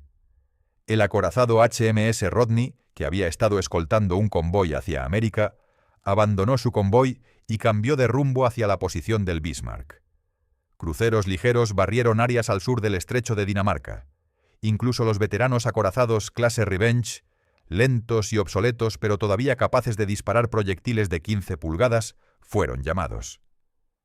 Desde Gibraltar, el almirante James Somerville movilizó la Fuerza H, el crucero de batalla HMS Renown, el portaaviones HMS Ark Royal y cruceros de escolta. Se dirigieron al norte a máxima velocidad, con la esperanza de interceptar al Bismarck antes de que alcanzara la protección de puertos franceses. En total, 6 acorazados y cruceros de batalla, 2 portaaviones, 13 cruceros y 1.921 destructores, más de 40.000 marineros británicos y más de 1.000 aviones movilizados. Todo persiguiendo un barco. La magnitud de la respuesta reflejaba tanto la amenaza estratégica del Bismarck como el imperativo psicológico de vengar al Hood. Gran Bretaña no podía permitir que el hundimiento del Hood quedara sin respuesta. La moral pública, la moral de la flota, la credibilidad de la Royal Navy, todo dependía de destruir al Bismarck. Al mismo tiempo, el gran almirante Karl Dönitz movilizaba todos los U-boats disponibles.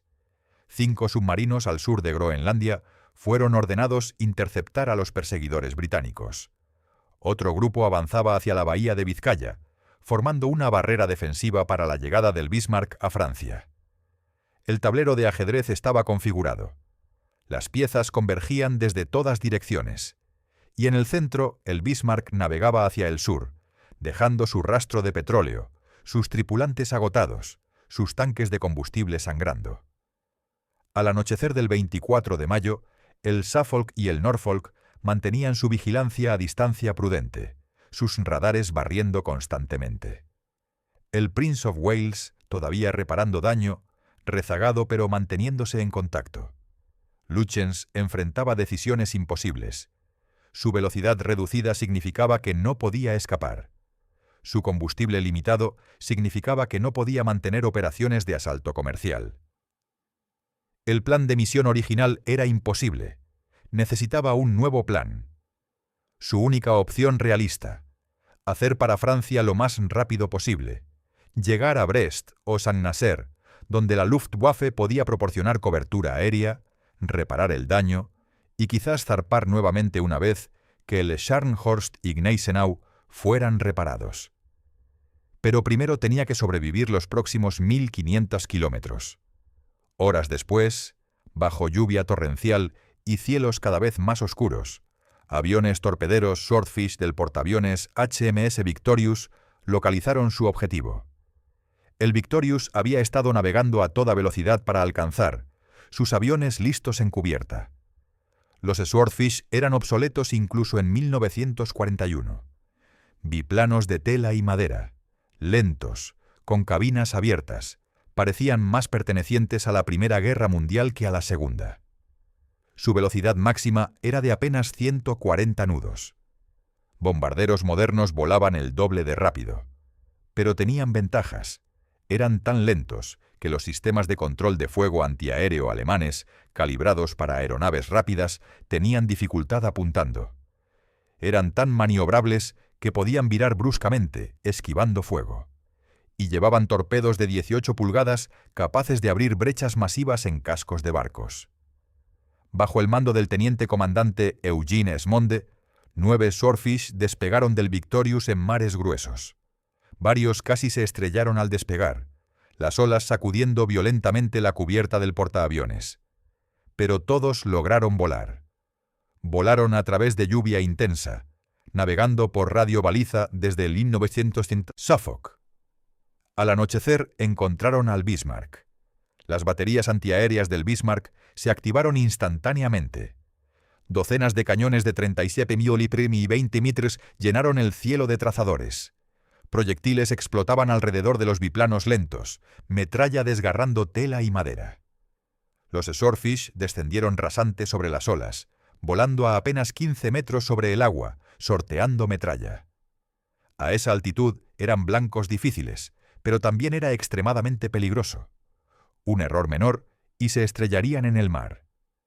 Esmond dirigió su vuelo directamente hacia el Bismarck. A 1000 metros lanzó su torpedo. Los otros siguieron, lanzando torpedos de ambos lados del acorazado para dividir su atención. El Bismarck maniobraba violentamente, virando fuertemente para presentar su proa estrecha a los torpedos entrantes, reduciendo el blanco. La mayoría de torpedos fallaron, pasando adelante o atrás. Pero uno impactó en la sección media del Bismarck con un estruendo sordo.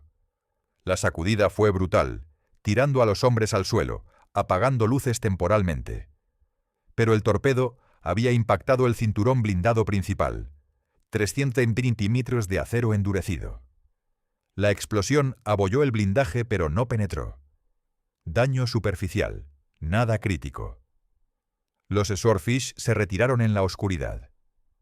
Todos sobrevivieron, un testimonio a su maniobrabilidad y la mala puntería antiaérea alemana en condiciones nocturnas.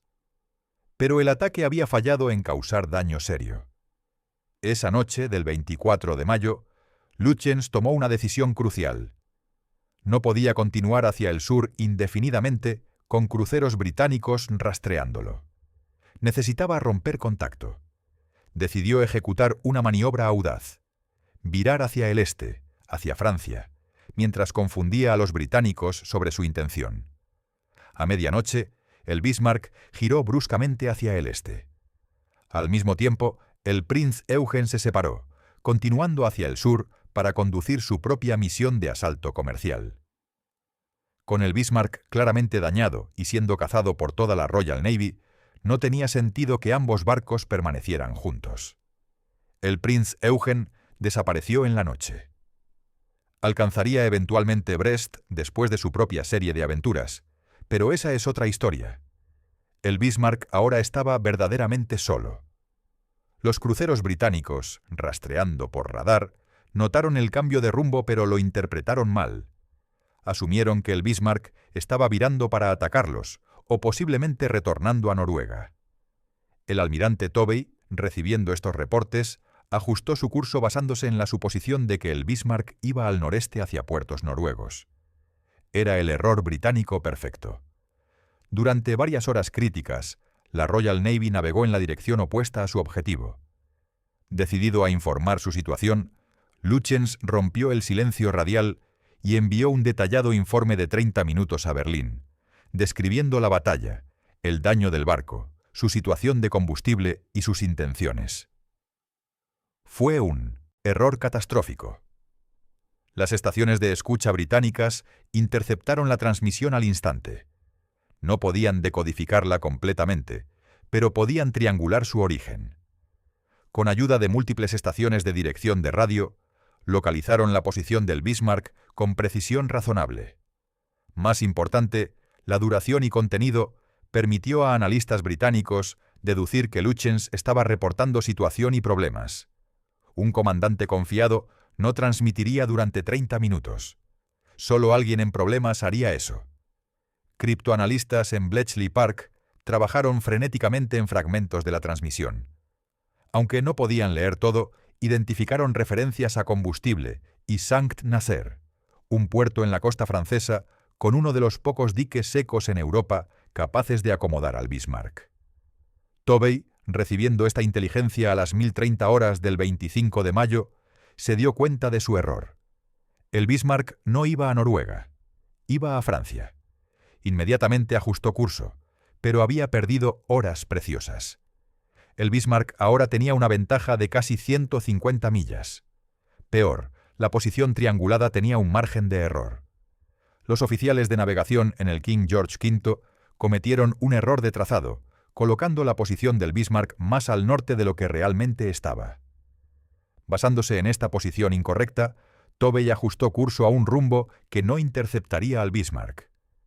Durante casi 12 horas, del mediodía del 25 de mayo hasta la medianoche, los británicos perdieron completamente contacto.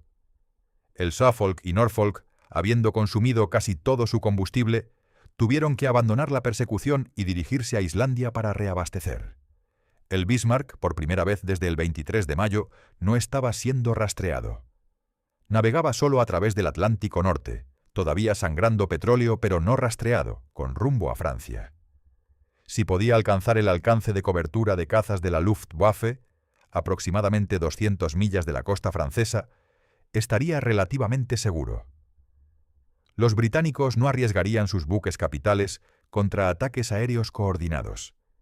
Lütjens estimó que alcanzaría ese paraguas de seguridad hacia el mediodía del 26 de mayo. Solo tenía que evadir a los británicos durante 24 horas más. Aunque aún mantenía 21 nudos de velocidad, la proa dañada del Bismarck inundaba de forma asimétrica, obligándolo a quemar combustible de manera desigual de los tanques de babor y estribor para mantener el equilibrio. Esto complicaba los cálculos de rango. Los ingenieros estimaron que llegarían a Francia con tanques casi vacíos, sin margen para desvíos o combate. Mientras tanto, las fuerzas británicas también enfrentaban crisis de combustible. El Prince of Wales, Repulse, Victorious y 4 cruceros abandonaron la persecución por falta de combustible. Simplemente no podían alcanzar al Bismarck antes de que sus tanques se vaciaran. Solo el King George V, el Rodney y algunos destructores bajo el mando de Tovey continuaron la persecución en medio del mal tiempo. Pero Tovey estaba preocupado. Sus cálculos mostraban que incluso a máxima velocidad, el King George V podría no alcanzar al Bismarck antes de que llegara a la protección de la Luftwaffe. La única esperanza británica era la Fuerza H desde Gibraltar. El almirante James Somerville comandaba la Fuerza H, el portaaviones HMS Ark Royal, el crucero de batalla HMS Renown, el crucero HMS Sheffield y destructores de escolta. Habían estado navegando al norte desde Gibraltar a máxima velocidad durante 2 días. Somerville era un comandante experimentado, respetado por su agresividad y habilidad táctica. Sabía que el Ark Royal representaba la última oportunidad británica. Sus torpederos Swordfish tenían que encontrar y dañar al Bismarck lo suficiente para ralentizarlo, permitiendo que Tovey lo alcanzara. Si fallaban, el Bismarck escaparía. A las 1030 horas del 26 de mayo, un hidroavión Catalina, operado conjuntamente por tripulaciones británicas y estadounidenses, Estados Unidos todavía era oficialmente neutral, pero ayudaba secretamente a Gran Bretaña, avistó al Bismarck navegando al sureste. El piloto, el oficial volador Dennis Briggs, había estado en el aire durante casi 10 horas, escaneando miles de millas cuadradas de océano vacío. Sus ojos ardían de fatiga. Luego, a través de un claro en las nubes, vio la estela blanca distintiva de un barco grande. Descendió para investigar. Fuego antiaéreo del Bismarck alcanzó al Catalina, dañando un ala, pero Briggs transmitió la posición antes de retirarse. Era la ruptura que los británicos necesitaban desesperadamente. Minutos después, Swordfish del Ark Royal confirmaban contacto visual. El Bismarck estaba a solo 700 millas de Francia, aproximadamente 30 horas de navegación. La ventana se cerraba. El Bismarck, aún a 100 kilómetros de la costa francesa, estaba a punto de enfrentarse a la fuerza naval más poderosa del mundo, convergiendo desde todas direcciones bajo lluvia intensa y mares embravecidos. El capitán Philip Behan dirigía su flotilla de destructores directamente hacia el enemigo desde el este. Tovey, en el King George V, se acercaba desde el noroeste. Somerville con el Ark Royal desde el suroeste. Era el 26 de mayo por la tarde. El Bismarck estaba rodeado, y su suerte estaba a punto de agotarse por completo. El 26 de mayo por la tarde, el Ark Royal lanzó 15 Swordfish a las 1450 horas. Los pilotos recibieron la última posición conocida del Bismarck y órdenes simples: encontrarlo y hundirlo. Pero nadie les advirtió que el HMS Sheffield estaba cerca de la posición del Bismarck. El Sheffield había sido enviado adelante para hacer contacto visual y mantener shadowing. Los pilotos de Swordfish, volando a través de nubes bajas y visibilidad pobre, avistaron un gran buque de guerra en las coordenadas dadas. Asumiendo que era el Bismarck, atacaron inmediatamente. Lanzaron 11 torpedos con espoletas magnéticas, diseñadas para detonar bajo el casco del objetivo, causando máximo daño. El Sheffield, reconociendo los Swordfish como amigables, inicialmente no tomó acción evasiva. Cuando los torpedos comenzaron a caer, entró en pánico. Por suerte, las espoletas magnéticas eran defectuosas. Algunos torpedos detonaron prematuramente al impactar olas. Otros simplemente fallaron. Ninguno golpeó el Sheffield. Pero había sido un fiasco completo, casi un incidente de fuego amigo catastrófico. Los pilotos, realizando su error, regresaron al Ark Royal avergonzados y furiosos. No habían causado daño al Bismarck y casi habían hundido a un crucero británico. Pero aprendieron una lección valiosa. Las espoletas magnéticas no funcionaban. Para el próximo ataque, usarían torpedos con espoletas de contacto simples y confiables. El Bismarck continuaba su marcha en medio del oleaje creciente, completamente inconsciente del incidente del Sheffield. Mientras tanto, por una coincidencia trágica para los alemanes, el submarino U-556 se cruzó justo bajo el Ark Royal y el Renown. El capitán Herbert Wolfart, mirando a través del periscopio, vio ambos barcos británicos perfectamente posicionados para ataque de torpedo. Era un disparo perfecto. 2 buques capitales enemigos, sin saber que un U-boat estaba debajo de ellos. En circunstancias normales, Wolfart hubiera lanzado torpedos y probablemente hundido al menos uno. Pero el U-556 acababa de completar una patrulla de combate. Había gastado todos sus torpedos hundiendo buques mercantes días antes. Wolfart no tenía nada que disparar. Solo podía observar, impotente, mientras la fuerza que iba a destruir al Bismarck pasaba directamente sobre él. Más tarde escribiría en su diario: podría haber salvado al Bismarck, pero no tenía torpedos. Es la peor sensación en el mundo. Poco después de las 2000 horas, una segunda oleada de Swordfish despegó del Ark Royal. 15 aviones, armados con torpedos de espoleta de contacto, volaron hacia la última posición conocida del Bismarck. El clima era espantoso. Vientos de 50 nudos, lluvia horizontal, nubes bajando casi hasta el nivel del mar. Volar era peligrosamente difícil. 3 aviones se separaron en la tormenta, incapaces de mantener formación. Regresaron al Ark Royal. Los 12 restantes continuaron. El plan era coordinar con el Sheffield, que estaba haciendo shadowing visual del Bismarck. El Sheffield dirigiría a los Swordfish a través de señales de radio. Era un sistema improvisado, pero mejor que buscar ciegamente. A las 2047 horas, los Swordfish finalmente avistaron al Bismarck. Sus cañones antiaéreos se activaron de inmediato, llenando el cielo de fuego trazador. Era casi oscuro, con luz desvaneciéndose rápidamente, lo cual hacía apuntar difícil para ambos lados. Los biplanos se separaron, atacando desde múltiples direcciones para dividir el fuego antiaéreo. Descendieron, rasantes sobre las olas tormentosas, avanzando a través de metralla, algunos volando tan bajo que las puntas de sus alas casi tocaban las crestas de las olas. El Bismarck maniobraba violentamente, virando fuertemente mientras sus artilleros disparaban cada arma disponible. Trazadores verdes y rojos llenaban el aire. Proyectiles de 37 mm explotaban alrededor de los Swordfish lentos. El teniente comandante Tim Codd dirigió su vuelo desde el sur. A 1000 metros soltó su torpedo. Otros siguieron, acercándose desde babor, estribor, proa, popa, un ataque coordinado diseñado para hacer evasión imposible. Pero el Bismarck viraba hábilmente, su timonel experto girando el barco para presentar su perfil estrecho. La mayoría de los torpedos fallaron, pasando adelante, atrás o abajo del barco. 2 impactaron. El primero golpeó en la sección media del Bismarck, a estribor. La explosión sacudió el barco, pero el blindaje sostuvo. Daño menor, controlable. El segundo torpedo, lanzado por el subteniente John Moffat desde estribor, corrió verdadero. Golpeó la popa del Bismarck a las 2055 horas. La explosión pareció menor en comparación con el impacto del Mediship, pero había golpeado en el peor lugar posible, directamente al lado de los timones y sistemas de dirección. La explosión destrozó el timón de estribor y atascó el timón de babor en una posición de 12 grados a babor. Peor, dañó los controles hidráulicos, haciendo imposible mover los timones manualmente. En segundos, el fallo de diseño que había preocupado a los ingenieros durante las pruebas de mar se convirtió en realidad. El Bismarck ya no podía gobernar su rumbo. El barco comenzó a describir un círculo lento e inevitable a babor.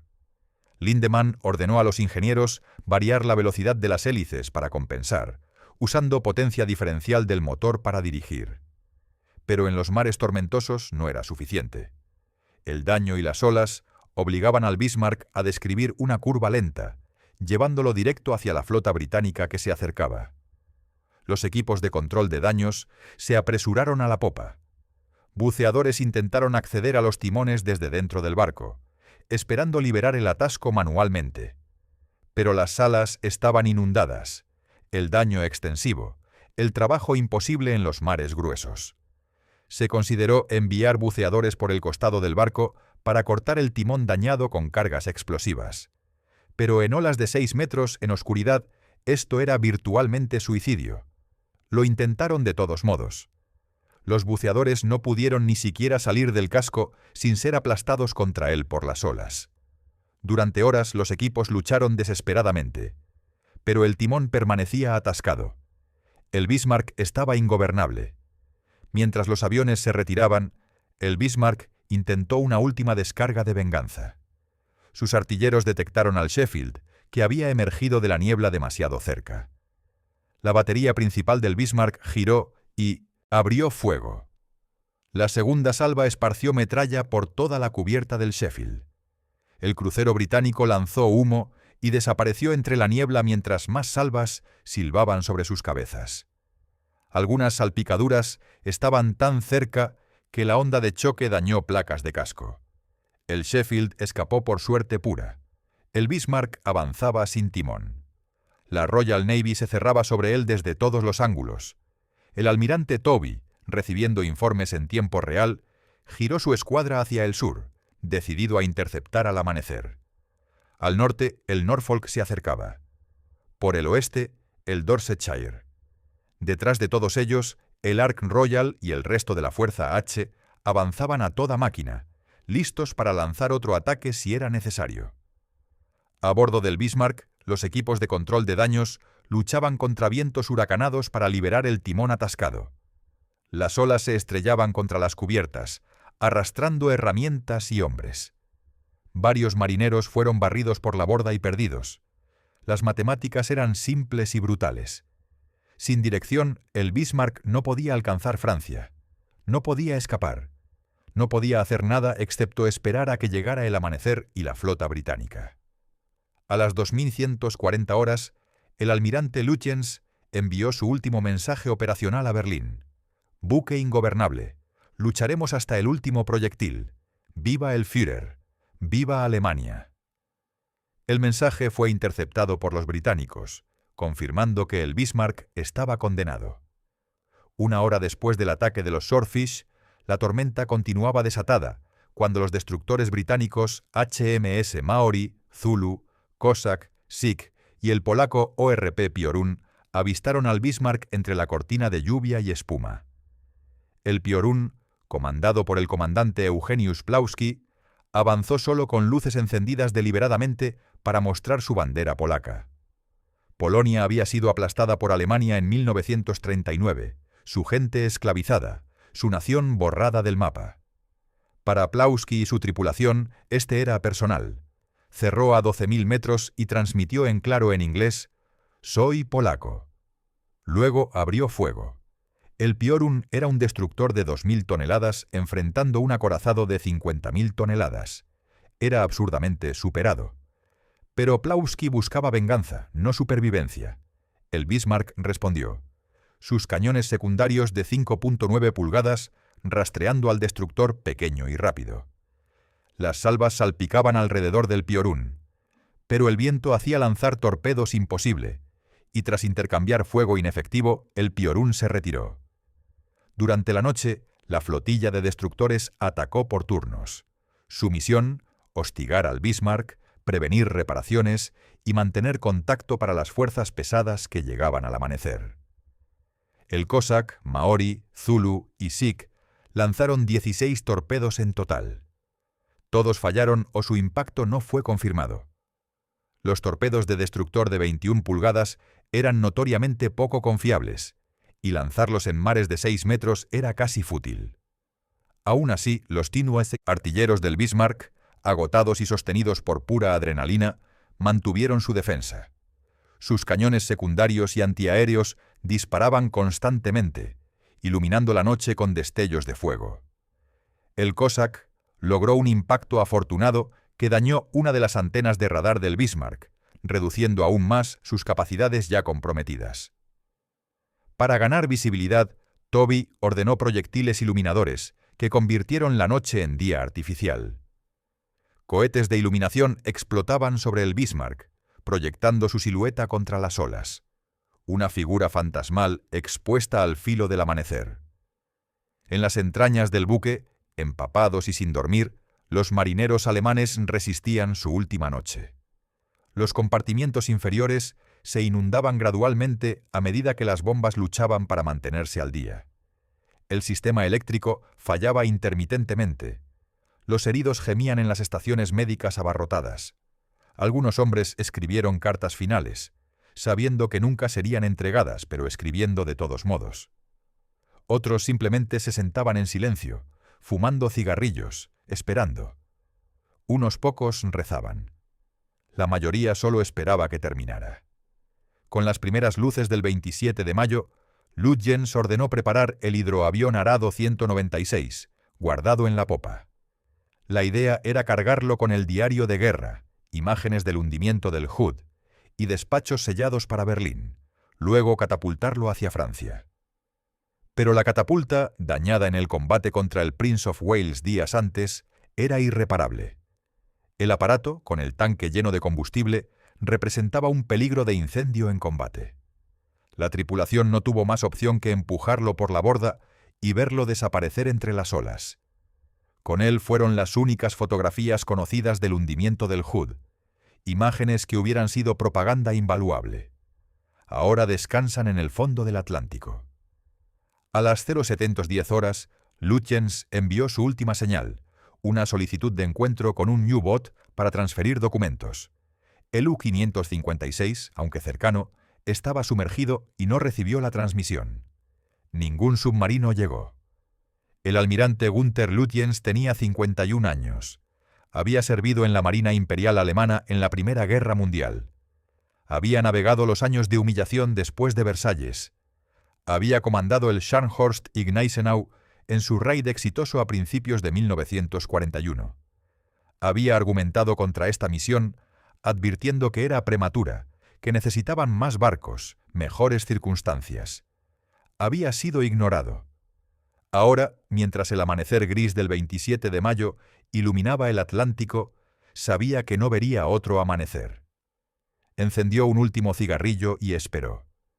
El Atlántico se despertó bajo cielos grises, mares gruesos y vientos del noroeste. El almirante Tovey retrasó el ataque hasta tener plena visibilidad. No arriesgaría otro Hood. Sus buques ya rodeaban su presa. El Renown se mantendría al margen. Su blindaje ligero era un riesgo tras la pérdida del Hood. El acorazado Rodney, en cambio, recibió libertad de maniobra para cerrar a solo 15.000 yardas si fuera necesario. El Rodney portaba 9 cañones de 16 pulgadas, los más grandes en servicio británico, capaces de penetrar cualquier blindaje a flote. En la bruma, el Norfolk fue el primero en avistar al maltrecho Bismarck y envió la señal al resto de la flota. Minutos después, los vigías del King George V divisaban su silueta a solo 25.000 yardas. El Bismarck era una visión fantasmal, cubierto de óxido, su pintura ennegrecida por el fuego y explosiones, con una inclinación ligera a babor, dejando una estela errática a medida que luchaba contra el timón dañado. Pero sus banderas aún ondeaban, la Kriegsmarine Ensign y la suástica, y sus cañones todavía podían disparar. A las 0847 horas del 27 de mayo de 1941, el Rodney disparó primero. 9 cañones de 16 pulgadas lanzaron proyectiles de 900 kilogramos a través de 25 kilómetros de océano. Segundos después, el King George V abrió fuego. 10 cañones de 14 pulgadas sumándose al bombardeo. El Bismarck devolvió fuego. Pero incapaz de maniobrar y zarandeado por las olas, sus sistemas de control de fuego luchaban. La primera salva cayó cerca del Rodney, salpicando columnas masivas de agua sobre sus cubiertas. Pero no hubo impacto directo. Los artilleros alemanes intentaron seguir disparando, ajustando puntería, buscando el rango. Brevemente lograron disparos cerca del Rodney. Pero sin la capacidad de maniobrar, eran un blanco relativamente estacionario contra 2 acorazados móviles. Poco después de las 0900 horas, los proyectiles de 16 pulgadas del Rodney impactaron en la superestructura delantera del Bismarck. La torre de control delantero explotó en una bola de fuego. El sistema principal de control de fuego fue destruido instantáneamente. El almirante Lutyens, el capitán Lindemann y casi toda la plana mayor murieron en ese impacto o en los que siguieron inmediatamente.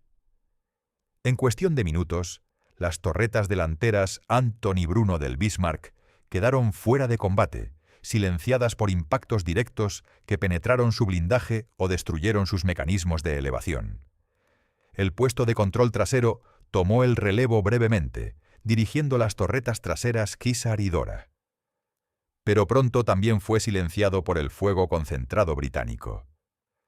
Los cruceros Norfolk y Dorsetshire se sumaron desde distancia, sus cañones de 8 pulgadas agregando proyectiles al torbellino de acero, lloviendo sobre el Bismarck. Uno a uno, los cañones principales del Bismarck fueron cayendo hasta que todos estaban silenciados. El primer oficial Hans Oels, ahora el comandante de mayor rango con vida, recorrió los compartimientos dando la orden de autohundimiento. Abrir válvulas de fondo, detener reparaciones, preparar cargas de demolición, abandonar el buque. Equipos de ingeniería se apresuraron a las salas de máquinas más bajas, abriendo válvulas que permitían que el mar entrara. La idea era hundir el barco con control, evitar que cayera en manos británicas intacto, asegurar que los códigos y equipo clasificado se destruyeran. Pero un proyectil del King George V atravesó el blindaje y explotó en la cantina de popa, donde cientos de hombres se habían refugiado. La explosión mató a Oels y a más de 100 hombres instantáneamente. La orden de evacuación se fragmentó, Muchos hombres nunca la escucharon. El oficial de ingeniería Gerhard Junak, en la sala de máquinas, dio entonces la orden final: activar las cargas de demolición y evacuar. Los ingenieros colocaron cargas explosivas contra tuberías de vapor críticas y sistemas de propulsión, ajustaron temporizadores y treparon escaleras hacia cubiertas superiores. El Rodney se acercó a menos de 3000 yardas, una distancia absurdamente cercana para combate de acorazados. A ese rango estaba disparando casi horizontalmente, sus proyectiles golpeando el Bismarck con fuerza máxima. Andanada tras andanada machacaba la ya destrozada superestructura. El Bismarck era un infierno flotante. El King George V se mantuvo más lejos, sus proyectiles cayendo en ángulos altos, golpeando cubiertas, penetrando desde arriba. A las 1015 horas, ambos acorazados británicos estaban casi sin combustible. Habían navegado a máxima velocidad durante días, consumiendo petróleo a tasas prodigiosas. Tovey enfrentaba una elección brutal: continuar la batalla o retirarse antes de que sus propios barcos se quedaran sin combustible en medio del Atlántico. El Bismarck estaba claramente condenado. Escoraba a babor, su popa hundiéndose, fuegos ardiendo en múltiples ubicaciones, completamente silenciado, sin capacidad de maniobra. No representaba más amenaza. A las 1020 horas, Tovey ordenó cesar fuego y retirada. El King George V y el Rodney viraron hacia el este rumbo a casa. Dejaron al Bismarck al Dorsetshire para el golpe final. En 106 minutos de batalla, los dos acorazados británicos habían disparado casi 2800 proyectiles. Cientos habían impactado, reduciendo la superestructura del Bismarck a escombros retorcidos. Pero asombrosamente, el casco principal permanecía intacto. El cinturón blindado, 300 milímetros de acero Krupp, había sostenido contra todo menos los impactos más directos. El Bismarck estaba muriendo, pero no se hundiría rápidamente por daño de artillería sola. A las 1036 horas, el Dorsetshire cerró a 3000 yardas y lanzó 2 torpedos al costado de estribor del Bismarck. Ambos impactaron. A las 1040 horas, el Dorsetshire se movió al lado de babor y lanzó un tercer torpedo. Impacto confirmado. El Bismarck comenzó a volcar. En la cubierta superior, cientos de sobrevivientes saltaban al agua helada. Algunos usaban chalecos salvavidas. Muchos no. El petróleo cubría la superficie, haciéndola resbaladiza, dificultando nadar. Algunos hombres se prendían fuego cuando petróleo ardiente flotaba cerca de ellos. El guardamarina Joe Brooks del Dorsetshire recordaría más tarde: fue horrible. Hombres gritando, algunos sin brazos o piernas, aferrándose a escombros. Lanzamos cuerdas, botes salvavidas, cualquier cosa, pero había tantos. Un marinero alemán, ambos brazos perdidos por metralla, se aferraba a una cuerda con los dientes. Los marineros británicos lo izaban cuando el Dorsetshire recibió una alerta de periscopio enemigo. El capitán Benjamin Martin, temiendo ataque de U-Boat, ordenó motores adelante, abandonando el área de rescate inmediatamente. Joe Brooks casi se ahogó cuando el crucero partió repentinamente, arrastrándolo por el agua antes de que pudiera ser izado. A las 1040 horas, el Bismarck volcó completamente. Su quilla masiva, pintada de rojo, quedó expuesta brevemente. Luego, con un rugido de aire escapando y metal retorciéndose, se deslizó bajo las olas. Había luchado durante 5 días. Había navegado más de 1700 millas desde Noruega. Había hundido el Hood y dañado al Prince of Wales. Había evadido decenas de barcos y docenas de aviones. Había sobrevivido cientos de impactos de proyectiles y múltiples impactos de torpedos. Ahora descansaba en el fondo del Atlántico, 3 millas debajo de la superficie, en paz finalmente. El Dorsetshire y el Maori rescataron a 85 y 25 sobrevivientes, respectivamente, del helado Atlántico antes de que el avistamiento de periscopio los obligara a partir. Más tarde, el U-74 rescató a 3 hombres de una balsa. El buque meteorológico alemán Sachsenwald salvó a otros 2. De los más de 2.200 tripulantes del Bismarck, solo 114 sobrevivieron. Más de 2000 hombres murieron, algunos en combate, muchos en el agua helada después, esperando rescate que nunca llegó. Bob Tilburn, uno de los 3 sobrevivientes del Hood, fue llevado a casa y pasó el resto de la guerra en servicio terrestre. Vivió hasta 2007, uno de los últimos testigos del combate más breve y más catastrófico en la historia naval británica.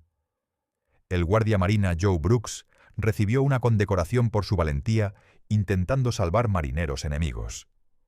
En entrevistas décadas después, habló sin rencor. Eran marineros como nosotros. La mayoría no querían estar allí más de lo que nosotros lo hacíamos. Gerhard Junak, el oficial de ingeniería que ordenó las cargas de demolición, fue uno de los rescatados por el Dorsetshire. Pasó el resto de la guerra como prisionero en Canadá. Después de la guerra, escribió el relato definitivo de los últimos momentos del Bismarck, describiendo el caos, el heroísmo y la tragedia sin sentido de todo. En Berlín, Hitler recibió la noticia en silencio. El gran almirante Raeder intentó poner el mejor rostro. El Bismarck había hundido el Hood, una victoria propagandística. Pero Hitler estaba furioso. Había perdido su acorazado más nuevo, más poderoso en su primera misión. La Kriegsmarine había fallado. Desde ese momento, Hitler perdió fe en la flota de superficie. Los recursos se redirigieron a U-boats. El Tirpitz, buque gemelo del Bismarck, pasaría casi toda la guerra escondido en fiordos noruegos, una flota en ser que ataba fuerzas británicas pero nunca arriesgaba combate real. En Londres, Churchill recibió la noticia con satisfacción sombría. El Hood había sido vengado. El Bismarck yacía en el fondo del océano. La amenaza inmediata a los convoys atlánticos había sido eliminada. Pero Churchill sabía la verdad. Había sido demasiado cerca. Si el torpedo de Moffat hubiera fallado el timón, el Bismarck hubiera alcanzado Francia. Una vez reparado, hubiera amenazado el Atlántico durante meses o años. La batalla del Atlántico, de la cual dependía la supervivencia de Gran Bretaña, había pendido de un solo torpedo que acertó exactamente el objetivo correcto. Las estadísticas finales eran asombrosas. Más de 40 buques de guerra británicos involucrados, miles de millas navegadas, decenas de miles de toneladas de combustible consumidas, docenas de aviones volados, más de 50.000 marineros movilizados, todo para hundir un barco. Pero no era solo un barco, era un símbolo, una amenaza, y un recordatorio de que incluso el más poderoso, más avanzado, más temido buque de guerra era vulnerable. El Bismarck fue encontrado en 1989 por el oceanógrafo Robert Ballard, descansando erguido a 4.800 metros de profundidad. Su casco está sorprendentemente intacto, testimonio a su construcción masiva. Las torretas principales se separaron durante el descenso y descansan cerca. El sitio es una tumba de guerra, protegido por ley internacional. Exploraciones posteriores confirmaron algo que los sobrevivientes alemanes siempre habían afirmado. Las cargas de autohundimiento habían funcionado. El Bismarck no fue hundido puramente por acción británica. La tripulación lo hundió deliberadamente para evitar captura. Es una distinción sin diferencia real. El Bismarck estaba condenado de todos modos, incapaz de maniobrar, sin sistemas de armas, rodeado por fuerzas enemigas abrumadoras. Si la tripulación no lo hubiera hundido, los británicos habrían continuado torpedeándolo hasta que se hundiera. Pero para los sobrevivientes alemanes importaba. Significaba que habían mantenido el honor, que su barco no había sido simplemente vencido, que habían elegido su destino. En la derrota total era una pequeña victoria. En medio de las ruinas terminaba la leyenda del acorazado más temido de Alemania. Una leyenda nacida en 1939 cuando fue votado con pompa nazi.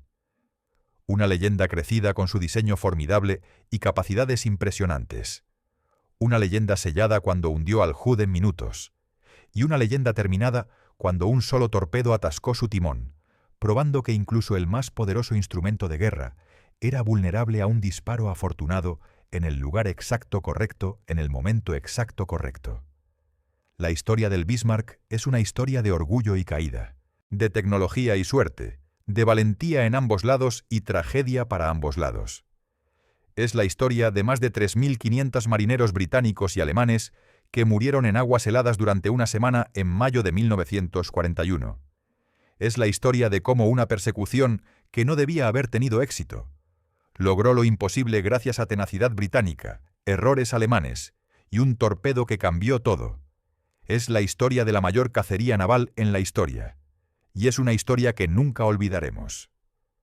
Hemos recorrido juntos cada milla de esta persecución épica, desde los astilleros de Hamburgo hasta el fondo del Atlántico, desde la confianza alemana hasta la desesperación británica, hasta la victoria final construida sobre centenares de decisiones, algunas brillantes, algunas desastrosas, pero todas humanas.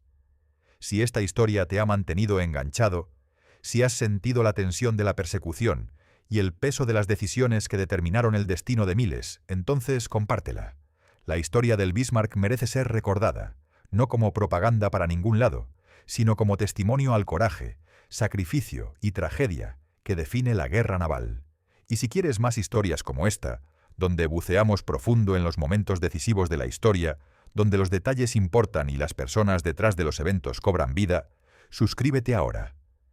Porque la historia está llena de momentos como estos. Momentos donde todo pendía de un hilo, donde un torpedo, una decisión, un golpe de suerte cambió el curso de la historia. La próxima vez exploraremos otra historia que merece ser contada. Hasta entonces, recuerda, la historia no es solo fechas y nombres, es personas reales, decisiones reales, consecuencias reales, y vale la pena conocerla,